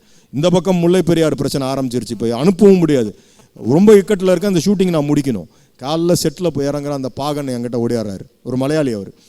சார் குறிச்சு ப்ராப்ளம் சார், என்ன கூட்டு போய் காட்டுறான். அது கண்ணுக்கும் காதுக்கும் இடையில ஒரு கிளாண்ட் ஓப்பன் ஆகி நீர் வடியுது. யானைக்கு மதப்பாடு பிடிச்சிருக்கு சார்ன்றாரு. யானைக்கு மதம் பிடித்திருக்குன்றாரு. நீங்கள் யோசிச்சு பாருங்க. அதுக்கு முன்னாடி ஒரு வாரத்துக்கு முன்னாடி ராவணன்ற ஒரு ஷூட்டிங்கில், ஒரு படத்தில், ஐஸ்வர்யா ராய் நடித்த படத்தில், ஒரு நார்மல் எலிஃபெண்ட் வந்து வைல்டாகி பாகன் அடித்து கொள்ளுது. அப்போ என் கண்ணு முன்னாடி ஒரு யானை நிற்கிது. மாணிக்கம் வந்து இதுக்கு மதம் பிடிச்சிருக்குன்னு சொல்கிறாங்க. நான் அப்படியே பார்க்குறேன், என்ன சொல்கிறேன் அப்படின்னு. ஓனர்கிட்ட சொல்லிட்டேன், சார் எடுத்துகிட்டு வர சொல்லிட்டாரு. அப்பா விளையாடாத, நாங்கள் ஏற்கனவே பிரச்சனையில் இருக்கேன், அந்த ஷூட்டிங் முடிக்கணும், இந்த இடத்தெல்லாம் செட்டெல்லாம் கிளியர் பண்ணி கொடுக்கணும், நீ அமைதியாக இருக்கு. சார் இது இந்த ரிஸ்க்கு நான் எடுக்க மாட்டேன் சார் அப்படின்றான். இப்போ நீ என்ன பண்ணுவ அப்படின்னு. ஃபஸ்ட் எய்டு என்ன பண்ணுவேன், யானையை சுற்றி சங்கிலி குறும்பில் அந்த குறுக்க சங்கிலி போடணும் சார். இதெல்லாம் ஃபிலிமில் வந்து சீனா மாற்றினேன் இதெல்லாம். அப்புறம் என்ன பண்ணுவேன், காலில் அங்குசம் வைக்கணும் சார். அப்புறம் என்ன பண்ணுவேன், அப்புறம் நான் ஞான ஓடி போய் அப்படின்னா என்ன சொல்கிறேன். இதுக்கப்புறம் என்ன நடக்கும் யாருக்கு சார் தெரியும், நீங்கள் பாட்டு ஃபஸ்ட் எய்டெலாம் கேட்டுட்ருக்கீங்க.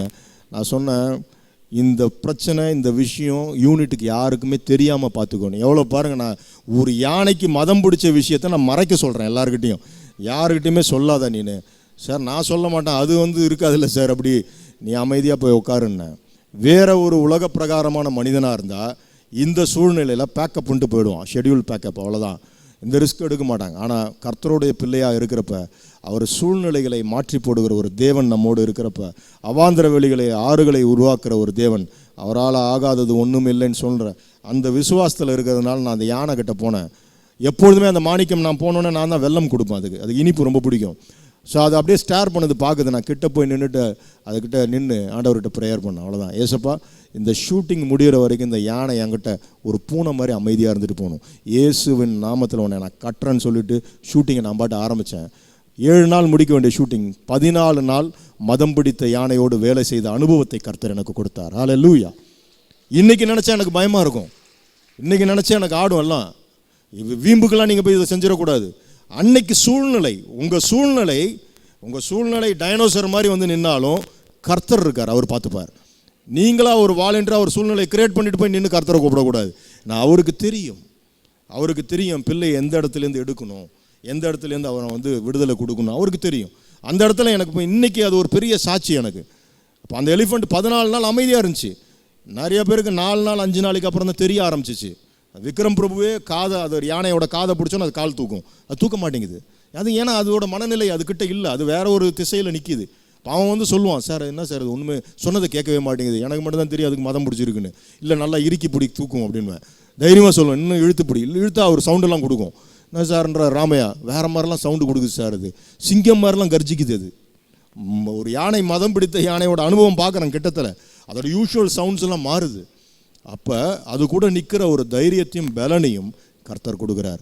உங்கள் வாழ்க்கையில் யானையை விட டைனோசரை விட பிரச்சனைகள் வரலாம். ஆனால் அவர் கூட நீங்கள் இருந்தீங்கன்னா, அவரோடு நீங்கள் உண்மையிலுமே பயணிச்சிங்கன்னா, அவர் இதெல்லாமே தூக்கி ரொம்ப லேசாக்கி விட்டு கொடுத்துருவார். கர்த்தர் செய்தார். அந்த படம் முடிஞ்சிச்சு. அந்த படத்துக்கும் அநேக விருதுகள் எனக்கு ஆண்டவர் ஏற்படுத்தி கொடுத்தார். இந்த கயல் திரைப்படம் கடைசி ஒரு 20 நிமிடம் இந்த சுனாமி காட்சிகளுக்காக ஒரு 6 மாதம் செட்டு, தண்ணிக்குள்ளே கரண்ட்டு, அதுக்கு எப்படி வேணால் அது வந்து ரியாக்ட் பண்ணும் அந்த இடம். ஆனால் கர்த்தர் ஆண்டவர் பெரிய காரியங்கள் செய்தார். இன்னும் நிறைய விஷயங்கள் நான் சொல்லிக்கிட்டே போகலாம். இப்போ அடுத்தது எடுக்க போகிற ஒரு ஃபிலிமும் தனுஷை வச்சு பண்ணுறேன். அது ஒரு பெரிய டஃப்பான ஒரு ஜாபாக தான் ஆண்டவர் எனக்கு கொடுத்துருக்காரு. ஆனால் அவர் இருக்கார், அதனால் நான் வந்து தைரியமாக ட்ராவல் பண்ணிவிடுவேன். கர்த்தர் செய்வார். இன்னும் நான் என்னோடய சாட்சியோட பிகினிங்கில் சொன்ன மாதிரி என்னுடைய துக்க காலங்கள், நான் எந்த இடத்துல வந்து வீடெல்லாம் என்னை காலி பண்ணி வெளியெல்லாம் துரத்துனாங்களோ அதே இடத்துல வந்து கர்த்தர் இன்றைக்கி எனக்கு பெரிய வீடை வாங்கி கொடுத்துருக்காரு சொந்தமாக. அதே இடத்துல ஒரு பெரிய ஆஃபீஸும் வாங்கி கொடுத்துருக்காரு. எனக்கு நல்ல ஒரு எல்லாமே நான் வந்து இது வேணும் அது வேணும்னு கர்த்தரை கேட்டு நான் ரொம்ப குறைச்சிக்கிறது இல்லை. நான் அவர்கிட்ட கேட்குறது இன்றைக்கும் ப்ரேயர்ஸில், ஏசப்பா நீங்கள் என் கூட இருந்தால் போதும், நீங்கள் என் கூட இருந்தால் போதும் ஆண்டவரே, அதுதான் நான் கேட்பேன். நான் இன்னும் ரொம்ப கடுமையாக சில விஷயங்கள் வெளியே சொல்லுவேன். என் இயேசு என் கூட இருக்கிற வரைக்கும் என்னை யாராலையும் அசைக்க முடியாதுன்னு தான் சொல்லுவேன். அவர் வல்லமையான ஒரு தேவன். அவர் இந்த உலகத்தில் இருக்கிற மனிதர்கள் யாராக வேணா இருக்கலாம், யார் ஒபாமாவோ யாராக வேணா இருக்கலாம், இதையெல்லாம் தாண்டி அண்ட சராசரங்களையும் அண்ட வெளியும் பால்வெளியும் படைத்த என் பிதா எல்ஷடாய், அவருடைய பிள்ளை, அவருடைய குடும்பமாக நான் இருக்கிறப்ப இந்த பூமியில் நீங்கள் அப்படி ஒரு உணர்வோடு ராஜாவோட பிள்ளையாக தான் நம்மளாம் நிற்கணும்னு ஆசைப்படுவேன். எத்தனையோ பேர் உலக பிரகாரமாக இருக்கிறவங்கெல்லாம் டாம்பிகமாக தங்களை பேசிக்கிட்டு சொல்லிட்டு இருக்காங்க. ஆனால் இயேசுவோட பிள்ளைன்றப்ப, கர்த்தருடைய பிள்ளை என்றைக்குமே தலை குனிந்தோ வெட்கப்பட்டோ நடக்கக்கூடாது, நடக்கவும் விட மாட்டார். அவர் கூட நம்ம உண்மையாக அவருடைய வார்த்தைக்கு நாம் கீழ்ப்படிந்து நடக்கும்போது என்னை வழிநடத்தின கர்த்தர், உயர்த்திய கர்த்தர் கண்டிப்பாக உங்களையும் உயர்த்துவார். இப்போ இருக்கிற காலகட்டம் ஒரு பயங்கர சோதனையின் காலகட்டத்துக்குள்ளே நம்ம இருக்கிறோம். உலகம் எங்கும் காஸ்பல் போகக்கூடாதுன்னு அடைச்சிக்கிட்டு இருக்கிறான் மனுஷன். ஆனால் அவனால் ஒன்றும் செய்ய முடியாது, கர்த்தர் செய்வார். நிறைய விசுவாசிகள் சிறை சேதம் செய்யப்பட்டு கொண்டிருக்கிறாங்க. plenty of people have been killed because they are Christians. ஒன்று நீ விசுவாசத்தை மறுதலி இல்லை ஏற்றுக்கொள் அப்படிங்கிற ஒரு சூழ்நிலையில் நிற்கிது. இப்போ விசுவாசிகள் உலகம் எங்கும் கலங்கி போய் பயந்து பலவிதமான சோதனையில் இருக்கிறாங்க. மீடியாவில் இருக்கிற நீங்கள் இந்த மாதிரி ஒரு சோதனை கட்டத்துக்குள்ளே இருக்கிற நேரத்தில் விசுவாசிகளை பலப்படுத்துறதுக்கு ஒரு சிறு சிறு காரியங்கள், ஒரு ஃபிலிம் உங்களுக்கு தான் தெரியாது என்னன்னு சொல்லி உற்சாகப்படுத்துகின்ற காரியங்களை செய்வதற்கு வசதிகள் இருக்கிறதா? அப்படி ஒரு திட்டம் வச்சுருக்கிறீங்களா? இல்லை, நான் திட்டம்ன்றது நான் என்றைக்குமே போட்டது கிடையாது. அது அவருடைய திட்டத்தின்படி நான் நடந்துகிட்டு இருக்கேன். இப்போ நீங்கள் சொன்ன எல்லாமே படிப்படியாக இப்போ என்னை இந்த ஃபிலிம் இண்டஸ்ட்ரியில் ஒரு சாட்சியாக நிறுத்தியிருக்காரு. அநேகருக்கு அவருடைய வார்த்தை போய் சேர்ந்துட்டு இருக்குது. என்னை பொறுத்த வரைக்கும் நாம் இருக்கிற ஒரு சமூகத்தில் நம்ம எந்த வேலையில் வேணால் இருக்கலாம், அந்த இடத்துல நம்ம ஒரு சாட்சியாக நிற்கிறப்ப அவருடைய சுவிசேஷம் பலமாக போய் சென்றடைன்றது என்னோடய நம்பிக்கை. நம்ம இதுக்காக நம்ம சின்னதாக ஒரு சின்ன விதையை நம்ம போட்டால் போதும், அவர் வளர்த்து கொடுத்துருவார். ஸோ அந்த விதை போடுற வேலையை நம்ம செய்யணுன்ற. ஸோ நிறைய பேர் அதை தவறிடுறாங்க. ஸோ கர்த்தர் செய்வார், நம்ம கலங்க வேண்டியதில்லை. இப்போ நீங்கள் சொன்ன அத்தனை சிறை சேதம்லாம் யோவான் 14 அப்பயே அவங்களுடைய கடவுளுக்கு ஸோ கர்த்தருக்கு ஊழியம் செய்கிறவங்களுக்கு இப்படி ஒரு நிலை வரும்ன்றதை முன்னாடி அவர் எழுதி வச்சுட்டு போயிட்டார். ஸோ அதுக்கு நம்ம தயாராகிக்கணும், அவ்வளோதான். ஸோ இந்த சூழ்நிலையில் நம்ம சோர்ந்து போகிறதுக்கோ துக்கப்படுறதுக்கோ ஒரு விசுவாசிக்கு அது வராது. ஏன்னா நம்ம நித்தியத்துக்குள்ளே போகிறதுக்காக தான் அந்த உலக வாழ்க்கையை வாழ்ந்துகிட்டு இருக்கோம். ஸோ அந்த நோக்கத்தோடு இருக்கிறவங்களுக்கு அந்த பயம் கண்டிப்பாக. அதனால தான் சொன்னேன், இந்த மாதிரியான ஒரு காரியங்களை விசுவாசம் வசனத்தின் மூலியமாக கொடுத்து ஒரு பாஸ்டர்னு சொன்னால் சபைக்குள்ளே தான் நாங்கள் பேச முடியும் ரொம்ப விஷயம். ரெண்டாவது இதெல்லாம் ரொம்ப ரெஸ்ட்ரிக்ஷனாக ரொம்ப சென்சிட்டிவான இஷ்யூவாஸ் இருக்குது. அப்போ இது மீடியா மூலியமாக இந்த மாதிரி இல்லை, மீடியாலையும் நீங்கள் அப்பட்டமாகவும் சொல்ல முடியாது. மீடியாலையும் கொஞ்சம் சுகர் கோட்டடாக வேறு மாதிரி தான் நான் சொல்கிற மாதிரி தான். அதுக்கு தான் நம்ம கொஞ்சம் கொஞ்சமாக தான் இதை தயார்படுத்திக்கிட்டு வரோம். அவங்க மனநிலையும் கண்டிப்பாக கர்த்தர் செய்வார், எனக்கு நம்பிக்கை இருக்குது. எடுத்து பயன்படுத்துவார், செய்வார், நம்பிக்கை இருக்குது, செய்வார். இன்னொரு விஷயம் ஐயா, இன்றைக்கி நிறையா ஜனங்கள் இங்கே வந்திருக்கிறாங்க. பெரும்பாலும் வேலை செய்கிற ஜனங்கள், பலவிதமான சூழ்நிலைகளில் வாழ்ந்துக்கிட்டு இருக்கிற ஒரு ஜனங்கள். நீங்கள் இவ்வளவு நேரம் சொன்ன சாட்சி நிச்சயமாக எங்களுக்கு எல்லாருக்கும் அது பிரயோஜனமாக இருக்குது. இவங்களுக்கு நீங்கள் சொல்லக்கூடிய சில அறிவுரைகள், இந்த மாதிரியான சூழ்நிலையில் இருக்கிறாங்க. இப்போ நீங்கள் நிச்சயமாக சொல்லுவீங்க, பைபிள் படிக்கணும், கர்த்தரை முழுசாக நம்பணும், இதெல்லாம் அவங்களுக்கு தெரியும். ஆனால் அவங்க இன்றைக்கி வந்திருக்கிற காரியம் எதையாவது சுமந்துக்கிட்டு வீட்டுக்கு போகிறதுக்கு ஒரு நல்ல வார்த்தைகள் ஏதாவது நீங்கள் சொல்லணும்னு என்னுடைய சாட்சியே பிரதிபலிச்சிருக்குன்னு நான் நினைக்கிறேன். ஏன்னா எல்லாம் அவங்கள மாதிரி தான் நானும் ஒரு பாடுள்ள ஒரு மனிதன் தான். என்னன்னா நான் சுத்திகரிப்புன்றது ரொம்ப முக்கியம் லைஃப்பில். என்னென்னா நிறைய பேர் சண்டே கிறிஸ்டியன்ஸாக இருந்துட்டு போயிடுறாங்க. அது கிடையாது கிறிஸ்தவ வாழ்க்கை. நான் இதுவும் கற்றுக்கிட்டேன், அவ்வளோதான். நான் அப்படி இருந்தவன் தான். ஆனால் இன்றைக்கி ஒரு நாளைக்கு எத்தனை முறை நான் ஐ லவ் யூ ஜீசஸ்ன்னு சொல்கிறேன்னு எனக்கே தெரியாது. அத்தனை முறை நான் சொல்லிக்கிட்டு தான் இருக்கிறேன் நான். ஸோ அப்படி ஆண்டவரோடு நிழலாய் நம்ம மாறிக்கிட்டே வந்தோம்னா அப்போ இந்த உலக பிரகாரமான பிரச்சனைகள் வந்து பெருசாக தெரியாது. ஒரு மலை மாதிரி வரும், ஆனால் ரொம்ப சாதாரணமாக அது கரைஞ்சி போயிடும்.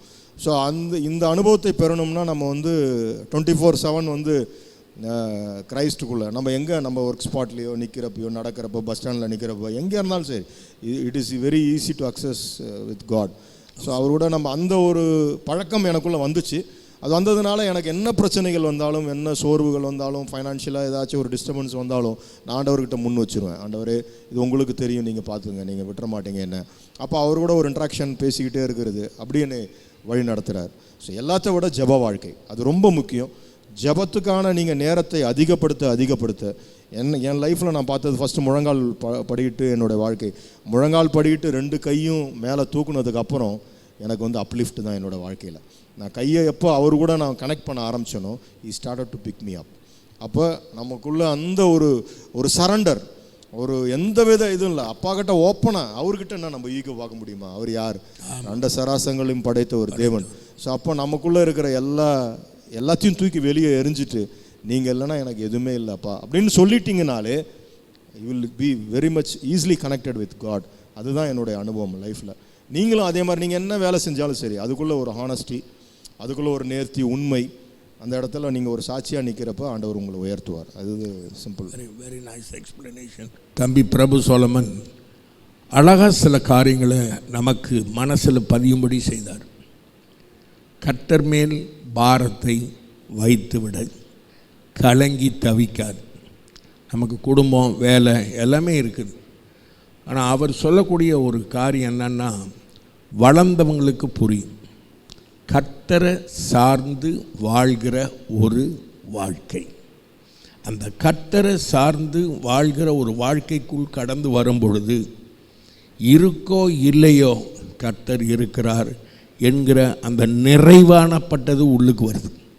அந்த நிறைவை நீ விசுவாசத்தில் எடுத்துக்கொள்ளும் பொழுது அங்கே தான் கர்த்தரும் அற்புதங்களும் அடையாளங்களும் செய்து நம்முடைய தேவைகளை அன்றன்றைக்கும் சந்திக்கிறவராக இருக்கிறார். எந்த அளவுக்கு நம்ம விசுவாசிக்கிறோம் அதுதான். இப்போ சிங்கப்பூரை பார்த்தீங்கன்னு சொன்னால் மாதம் முடிஞ்சோடனே நமக்கு சம்பளம் கிடைக்கிது. நம்ம ஃபெய்த் அதில் தான் இருக்கும். அது வந்தால் தான் எல்லாம் செய்ய முடியும். இப்போ தம்பி சொல்லக்கூடிய ஒரு அனுபவத்தை வந்து is completely facing and trusting God for everything, which is a very powerful life. It's not easy, right? So நமக்கு கிடைச்சிருக்கிற இந்த காரியத்தை கொண்டு நம்மளுடைய அன்றாட வாழ்க்கையில் சிங்கப்பூர் தேசத்தில் வாழ்கிற மக்கள், நீங்களும் உங்களுடைய நம்பிக்கையும் விசுவாசத்தையும் தேவனோட வார்த்தையிலும் தேவன் பேரிலும் வைக்கும் பொழுது அவருக்கு செய்கிற அதே அற்புத காரியங்களை கர்த்தர் நமக்கும் செய்வார். ஒரு அல்லேலூயா கொடுப்போமா? சில சினிமா கேள்வியும் கேட்போம். நம்ம ஆட்களுக்கெல்லாம் பாருங்கள், அப்படியே இயேசு பற்றி சொல்லி அவங்களும் அதே தான் கேட்டிருக்காங்க. சரி, உங்களுடைய படம் பார்க்கணுன்னா எதுக்காக பார்க்கலாம்? இசைக்காவையா, பாட்டுக்காவையா, இல்லை ஐயோன்னு சொல்லி ஐயோன்னு ஆரம்பிச்சிங்களே, சோய் இந்த பாட்டு கேட்டு தான் நீங்கள் யாருன்னு எனக்கு தெரிஞ்சுது. ஐயோ கூட ஐயோ ஆனந்தம் கூட கம்போசிங்கில் பார்த்தீங்கன்னா ஃபஸ்ட்டு நான் யுவபாரதி கவிஞர்கிட்ட சொல்கிறேன். ஃபஸ்ட்டு ஐயோ ஆனந்தம்னு அவங்க யோசிக்கிறாங்க. அது ஒரு முரணா ஒரு அறச்சொல்லாக இருக்குல்ல. ஐயோயோனால தப்பாக இருக்குது, நெகட்டிவாக இருக்குது. நான் சொன்னேன் ஐயோயோன்னு கடந்தாதான் ஏன் வாழ்க்கை சந்தோஷமாக இருக்கும். முதல்ல ஏதாவது சொல்லிட்டாரு சொல்லுங்க, அவர் எல்லாரும் ரீசன் வச்சிருப்பாங்க. அதனால வந்து நான் உண்மையை சொன்னேன். அந்த இடத்துல பாதி லைஃப் ஐயோயோன்னு போச்சு. கர்த்தரை தெரிஞ்சுக்கணுன்னு தான் சந்தோஷம். பாருங்க, அங்கேயும் திருப்பி அவர் தான் வராரு. ஸோ உங்களுடைய படத்தில் பார்க்கணுன்னா பிரபு சோலமன் இப்போ ஒரு நேம் ஒரு இண்டஸ்ட்ரியில் இருக்குது, ரைட்? எதுக்காக நம்ம அந்த படத்தை பார்க்கலாம்? ஏன்னா இன்றைக்கி சூழலில் வந்து கும்கியோட எக்ஸ்பீரியன்ஸ் ஒன்று சொல்கிறேன். சோழவந்தான்னு ஒரு இடம் மதுரை கிட்ட ஒரு சின்ன தியேட்டர். அந்த தியேட்டரில் பார்த்தீங்கன்னா ஒரு ஃப்ரைடே சாட்டர்டே சண்டேனா கூட 40 பேர் 50 பேர் தான் பெரிய க்ரௌடாக அந்த ஊரில். ஆனால் கும்கி ரிலீஸ் ஆனப்போ 700-800 பீப்புள்ஸ் தே கேமா. அந்த தியேட்டர்லேருந்து எனக்கு ஃபோன் பண்ணி அழுகிறாரு. ரொம்ப நாளுக்கு அப்புறம் வந்து நாங்கள் வந்து குடோனில் போட்டு ஹவுஸ்ஃபுல் போர்டு எடுத்து மாட்டினோம் சார் அப்படின்னாரு. அதுக்கு என்ன ரீசன் கேட்டேன். ரொம்ப நாளைக்கு அப்புறம் வந்து ஃபேமிலி வருது சார், தியேட்டருக்குள்ளே ஃபேமிலி வருது. ஒருத்தர் பூ வியாபாரி எனக்கு பேசினார். முந்தியெல்லாம் சினிமாவுக்கு அழைச்சிட்டு போகிறப்போ மனைவிக்கு பூ வாங்கி கொடுத்து இப்படிலாம் கூப்பிட்டு போவாங்க சைக்கிளில், பைக்கில், நம்ம ஊரில் போகிறப்ப. ஸோ அந்த ஒரு நிகழ்வு வந்து காத்துக்கிட்டு இருப்பாங்க எல்லாருமே கிராமங்களில். ஒரு தியேட்டருக்கு போகிறோம்னா இன்றைக்கி வந்து இதெல்லாம் கிடைக்கும் அப்படின்னு. ஸோ அந்த மாதிரி ஒரு ரிஃபார்மேஷனை வந்து கும்கி ஏற்படுத்துச்சு. அப்போ ஒரு திரைப்படம் குடும்பம், உறவுகள், பிள்ளையோட ஐக்கியமாக உட்காந்து பார்க்குற ஒரு ஃபில்மை வந்து பிரபு சாலமன் கொடுப்பான்ற ஒரு பதிவை அது ஏற்படுத்திடுச்சு. ஸோ இப்போ நான் மைனா கும்கிக்கு அப்புறம் எங்கே போனாலும் சரி, வெளியூர்கள்லாம் போகிறப்ப ஃபேமிலியாக வந்து என்கிட்ட பேசுவாங்க, சார் இதே மாதிரி படம் பண்ணுங்க சார். அவங்க பயப்படுறாங்க நான் எங்கேயா மாறிட போகிறேன்னு. இதே மாதிரி பண்ணிவிடுங்க சார், வேறு ஏதாவது பண்ணிடாதீங்க சார்ன்னு வாங்க அவங்க. ஸோ அதுக்கு பயந்து, ஸோ அவங்க என் மேலே வச்சுருக்கிற நம்பிக்கைக்கு பயந்து தான் என்னோடய திரைப்படம் தைரியமாக டிக்கெட் எடுத்துகிட்டு ஃபேமிலியோடு போய் உட்காந்து படம் பார்க்கலாம். அதுதான் பிரபு சாலமன் ஃபிலிம். சரி, உங்களோட அடுத்த படம் தனுஷோட சொல்லியிருந்தீங்க, அதோட கதையை கொஞ்சம் சொல்ல முடியுமா? இது வரைக்கும் ப்ரொடியூசரே கேட்கல என்கிட்ட. கொஞ்சம் சொன்னீங்களா? நாங்களே அப்படியே பெல்ட் அடித்து வேறு கதையை பல கோடிகள் போட்டு எடுக்கிற ப்ரொடியூசரே இன்னும் கேட்கல. பயப்படுறாரு அவர். அவர் ஏன்னா ஹீரோயின் எடுத்துட்டிங்களா சொல்லி நிறைய பேர் ரொம்ப வருத்தமாக இருக்காங்க. இல்லை, என்னோட படங்கள் பார்த்தீங்கன்னா ஹீரோயினுக்கு ரொம்ப டைம் எடுப்பேன். ஏன்னா காஸ்டிங்கிறது ரொம்ப முக்கியம். ஒரு படத்தோட நம்பகத்தன்மைன்றது வந்து கதாபாத்திரங்களோட தேர்வில் தான் இருக்குது. சும்மா வந்து யாரை வேணால் போட்டு எந்த படமும் எடுத்துட முடியாது நீங்கள். அந்த காஸ்டிங்கிறது ரொம்ப முக்கியம். ஸோ என்னுடைய மைனாவாகட்டும், கும்கி ஆகட்டும், கயல் ஆகட்டும், ஸோ இந்த படத்துக்கும் பார்த்தீங்கன்னா கிட்டத்தட்ட ஒரு 6 மாதமாக தேடிட்டு தான் இருக்கிறேன் நான். ஸோ கண்டிப்பாக கிடச்சிருவாங்க. பிரதருடைய பார்த்தீங்கன்னா கொஞ்சம் பழக்கத்தில் சொல்கிறேன், அவர் நிறைய பேர் இன்ட்ரடியூஸ் பண்ணியிருக்காரு சினிமா இதில். இன்றைக்கி பார்த்தீங்கன்னா அவங்களுடைய இவர் மூலியமாக அவர்கள் வந்த பிறகு அவங்களுடைய என்ன சொல்வீங்க, அது அவங்களுடைய கால் ஷீட்டா? ஆமாம், அவங்க பிடிக்க முடியாமல் ஆகிட்டு. ஏன்னா with something that has a good heart to bring about the talents right to the cinema world. So we want to really appreciate for what you have done to this cinema world. Right, கடைசியாக ரஜினிகாந்த் என்று சொன்னாலே எல்லாருக்கும் ஒரு பெரிய விஷயம். Right, அவருடைய ரட்சிப்பு பற்றி நிறைய பேர் சொல்கிறாங்க, இயேசு அவர் அறிஞ்சிருக்கிறாரு, சில பேர் சொல்கிறாங்க இல்லைன்னு சொல்லி. ஸோ நீங்கள் அந்த சினிமா ஃபீல்டில் இருக்கிறனால what do you say about is salvation? Does you know about Christ? அதை பற்றி அவர் பேச மாட்டாரா? இல்லை, கிரைஸ்ட்டை பற்றி அவருக்கு நல்லா தெரியும். இப்போ சமீபத்தில் வந்து ஒரு வீடியோ கூட வந்துச்சு, அது எத்தனை பேர் பார்த்தீங்கன்னு தெரில. அதில் ரஜினி சார் தான் சொன்னார். அது ஒரு புத்தக வெளியீட்டு விழாவில் ரஜினி சாரே அதை ஓப்பனாக பேசினார். அது அவர் பேசினப்போ பார்த்தீங்கன்னா அதில் ஒரு சின்ன கதை சொல்லியிருப்பார். அதில் அந்த அந்த கதையில் வந்து கடைசியாக அவர் முடிக்கிறது பார்த்தீங்கன்னா, அந்த கதையை நான் சொல்கிறேன், அவர் ரஜினி பேசினது. ஆமாம் ஆமாம். ஸோ அவர் பேசி முடிக்கிறப்ப என்ன சும்மா பைபிள் அது இதுலாம் சொல்லிகிட்டு இருக்கீங்க அப்படின்லாம் இந்த விஷயங்கள் அவருக்கு எல்லாமே தெரியுது. ஸோ அதோட எண்டு பார்த்தீங்கன்னா சாராம்சம் முடிக்கிறப்ப without a creator there is no creation, there can't be a creation அப்படின்றது தான் முடிப்பார் அவர்.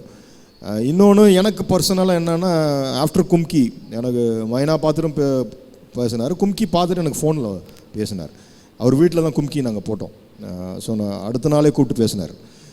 பேசிவிட்டு அப்போ நான் ஒரு விஷயம் கன்வே பண்ணேன். அப்போ இல்லை, அதுக்கப்புறம் ஆஃப்டர் தட் அவருக்கு உடம்பு சரியில்லாமல் சிங்கப்பூர் வந்திருந்தார். ஆமாம், வந்துட்டு அதுக்கப்புறம் அவர் அட்டன் பண்ண ஃபங்க்ஷன் வந்து கும்கி ஃபங்க்ஷன். அவர் சாரி, அது அந்த டைம் தான் நான் சொன்னேன், சார் உங்களுக்காக வந்து திறப்பின் வாசல் ஒரு பெரிய ப்ரேயர் நடந்துச்சு சார். உண்மையிலுமே நடந்துச்சு. அப்போ நாள் மாவடியில் கிட்டத்தட்ட ஒரு 40,000 மெம்பர்ஸ் சேர்ந்து அன்னைக்கு வந்து அந்த ஜெபம் ஏறெடுக்கப்பட்டுச்சு அவருக்காக.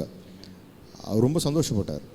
ரொம்ப ரொம்ப தேங்க்ஸ் அப்படின்னாரு. ரொம்ப அப்படியா அப்படின்னு கேட்டு ரிசீவ் பண்ணிக்கிட்டார் அதை. நான் அப்புறம் சொன்னேன், சார் மீட் பண்ணுவோம் உங்களை, கண்டிப்பாக நம்ம மீட் பண்ணலாம் அப்படின்னாரு. So he knows everything. கும்கியோட ஃபங்க்ஷன் பேசுகிறப்ப எல்லாரோட ப்ரேயர்ஸ் அப்படின்னு தான் சொல்லியிருப்பார் மீட்டிங்கில் பேசுகிறப்ப. So is having that instinct. இப்போ எங்களோட இப்போ சாந்தி நிலைய ஊழியங்கள், எங்கள் ஜெபங்கள் பார்த்திங்கன்னா சினிமா மக்களுக்கான அந்த அவங்களுடைய சமாதான சந்தோஷத்துக்காக தான் நாங்கள் ஜெபிக்கிறோம். ஏன்னா எல்லாருக்கிட்டையும் பணம் காசு இருக்குது, but they need peace. So அப்போ வந்து எங்களுக்கு ஃபஸ்ட்டு நேம் வரதே வந்து ரஜினி சார் தான். இப்போ அவருக்காக நாங்கள் முழங்கால் யுத்தம் பண்ணிட்டு தான் இருக்கிறோம். கண்டிப்பாக ஆண்டவர் அதிசயங்களை சரி. மாதத்தில் 2வது வாரத்தில் சென்னையில் நீங்கள் நடிகர் மத்தியில் மட்டும் சினிமா ஃபீல்டில் இருக்கிற ஆட்களுக்கு ஒரு கூட்டம் அரேஞ்ச் பண்ணியிருக்கீங்க. ஒவ்வொரு மாதமும் ஜீசஸ் ரிடீம்ஸ் உடைய சார்பில் மோகன் சி லாசரஸோடைய ஆசீர்வாதத்தில் நடைபெறுகிற ஒரு இது நீங்கள் 2 பேரும் சேர்ந்து செய்கிறீங்க. இதில் நடிகர்கள், எங்களுக்கு எல்லாருக்கும் தெரிஞ்ச நடிகர்கள் கிறிஸ்தவர்களாக மாறிக்கொண்டு இருக்கிறார்களா? அங்கே யாராவது பேர் இருக்கா சொல்கிறதுக்கு? Any actors that we know that or anybody who is famous in the Tamil cinema that has received Christ? இப்போ என்னென்னா நிறைய பேருக்கு they are travelling with Christ prayers அதெல்லாம் கேட்குறாங்க, பர்சனலாக வந்து ப்ரேயர் பண்ணுங்கன்னெலாம் சொல்கிறாங்க. அந்த மாதிரி ஆட்கள்லாம் இருக்காங்க. வெளிப்படையாக இன்னும் வந்து அவங்க அதை வந்து அக்செப்ட் பண்ணிக்கல யாரும் சொல்ல. பட் நாங்கள் எங்களோட ஜபங்களை நாங்கள் விட்டு கொடுக்க போகிறதில்ல. கண்டிப்பாக ஆண்டவர் செய்வாங்க. ஏன்னா நாங்களும் அப்படி இருந்த ஆட்கள் தானே, அப்படி ஒரு பிடிவாத குணத்தோடு இருந்த ஆளுங்க தானே, ஒரு பாரம்பரிய கட்டில் இருந்த ஆள் தான். கண்டிப்பாக there will be a right time. அவங்கள வந்து தொடர்றதுக்கு ஆண்டவர் ஒரு நேரம் வச்சுருப்பார், அந்த அதிசயத்தை செய்வார்கள். அவங்க சொன்னாலும் எங்கள் குடும்பத்தோடு சேர்ந்த சாட்சி தான் இது. ஏன்னா கூடவே நாங்களும் எல்லாத்துலேயும், அதாவது மேரேஜ்க்கு அப்புறம் தான் அவங்க சினிமாக்குள்ளேயே என்டர் ஆனது. அதனால் ஃபுல் அனுபவம் எனக்கும் இருக்குது. கர்த்தருக்கு ஸ்தோத்திரம். என்ன செய்யணுன்னா, ஒரு சக்ஸஸ்ஃபுல் குடும்பம், அதாவது திரும்ப திரும்ப பிரச்சனை பிரச்சனை பிரச்சனை பிரச்சனை இருந்துகிட்டே இருக்கணும். ஸோ அதுதான் ஒரு நல்ல ஒரு போராட்ட கிறிஸ்தவ வாழ்க்கை. நல்ல உண்மையான கிறிஸ்தவங்களால பிரச்சனை இல்லாமல் இருக்காது. ஏன் அப்படி சொல்கிறீங்க? நமக்கு ஒரு எதிரி இருக்கான். ஒரு சாத்தான் வந்து நம்ம ஆண்டவருக்குள்ளே போகும்போது நம்மளை எவ்வளோ டிஸ்டர்ப் பண்ணணுமோ அவ்வளோ பண்ணிட்டு தான் இருப்பான். ஸோ அப்போ நம்ம கரெக்டாக போயிட்டே இருக்கிறோன்றதை நினச்சிக்கோங்க. முதல்ல நமக்கு பிரச்சனையெல்லாம் முக்கியம் கிடையாது, வரதான் செய்யும், அதை ஆண்டவர் மாற்றி போடுவார்.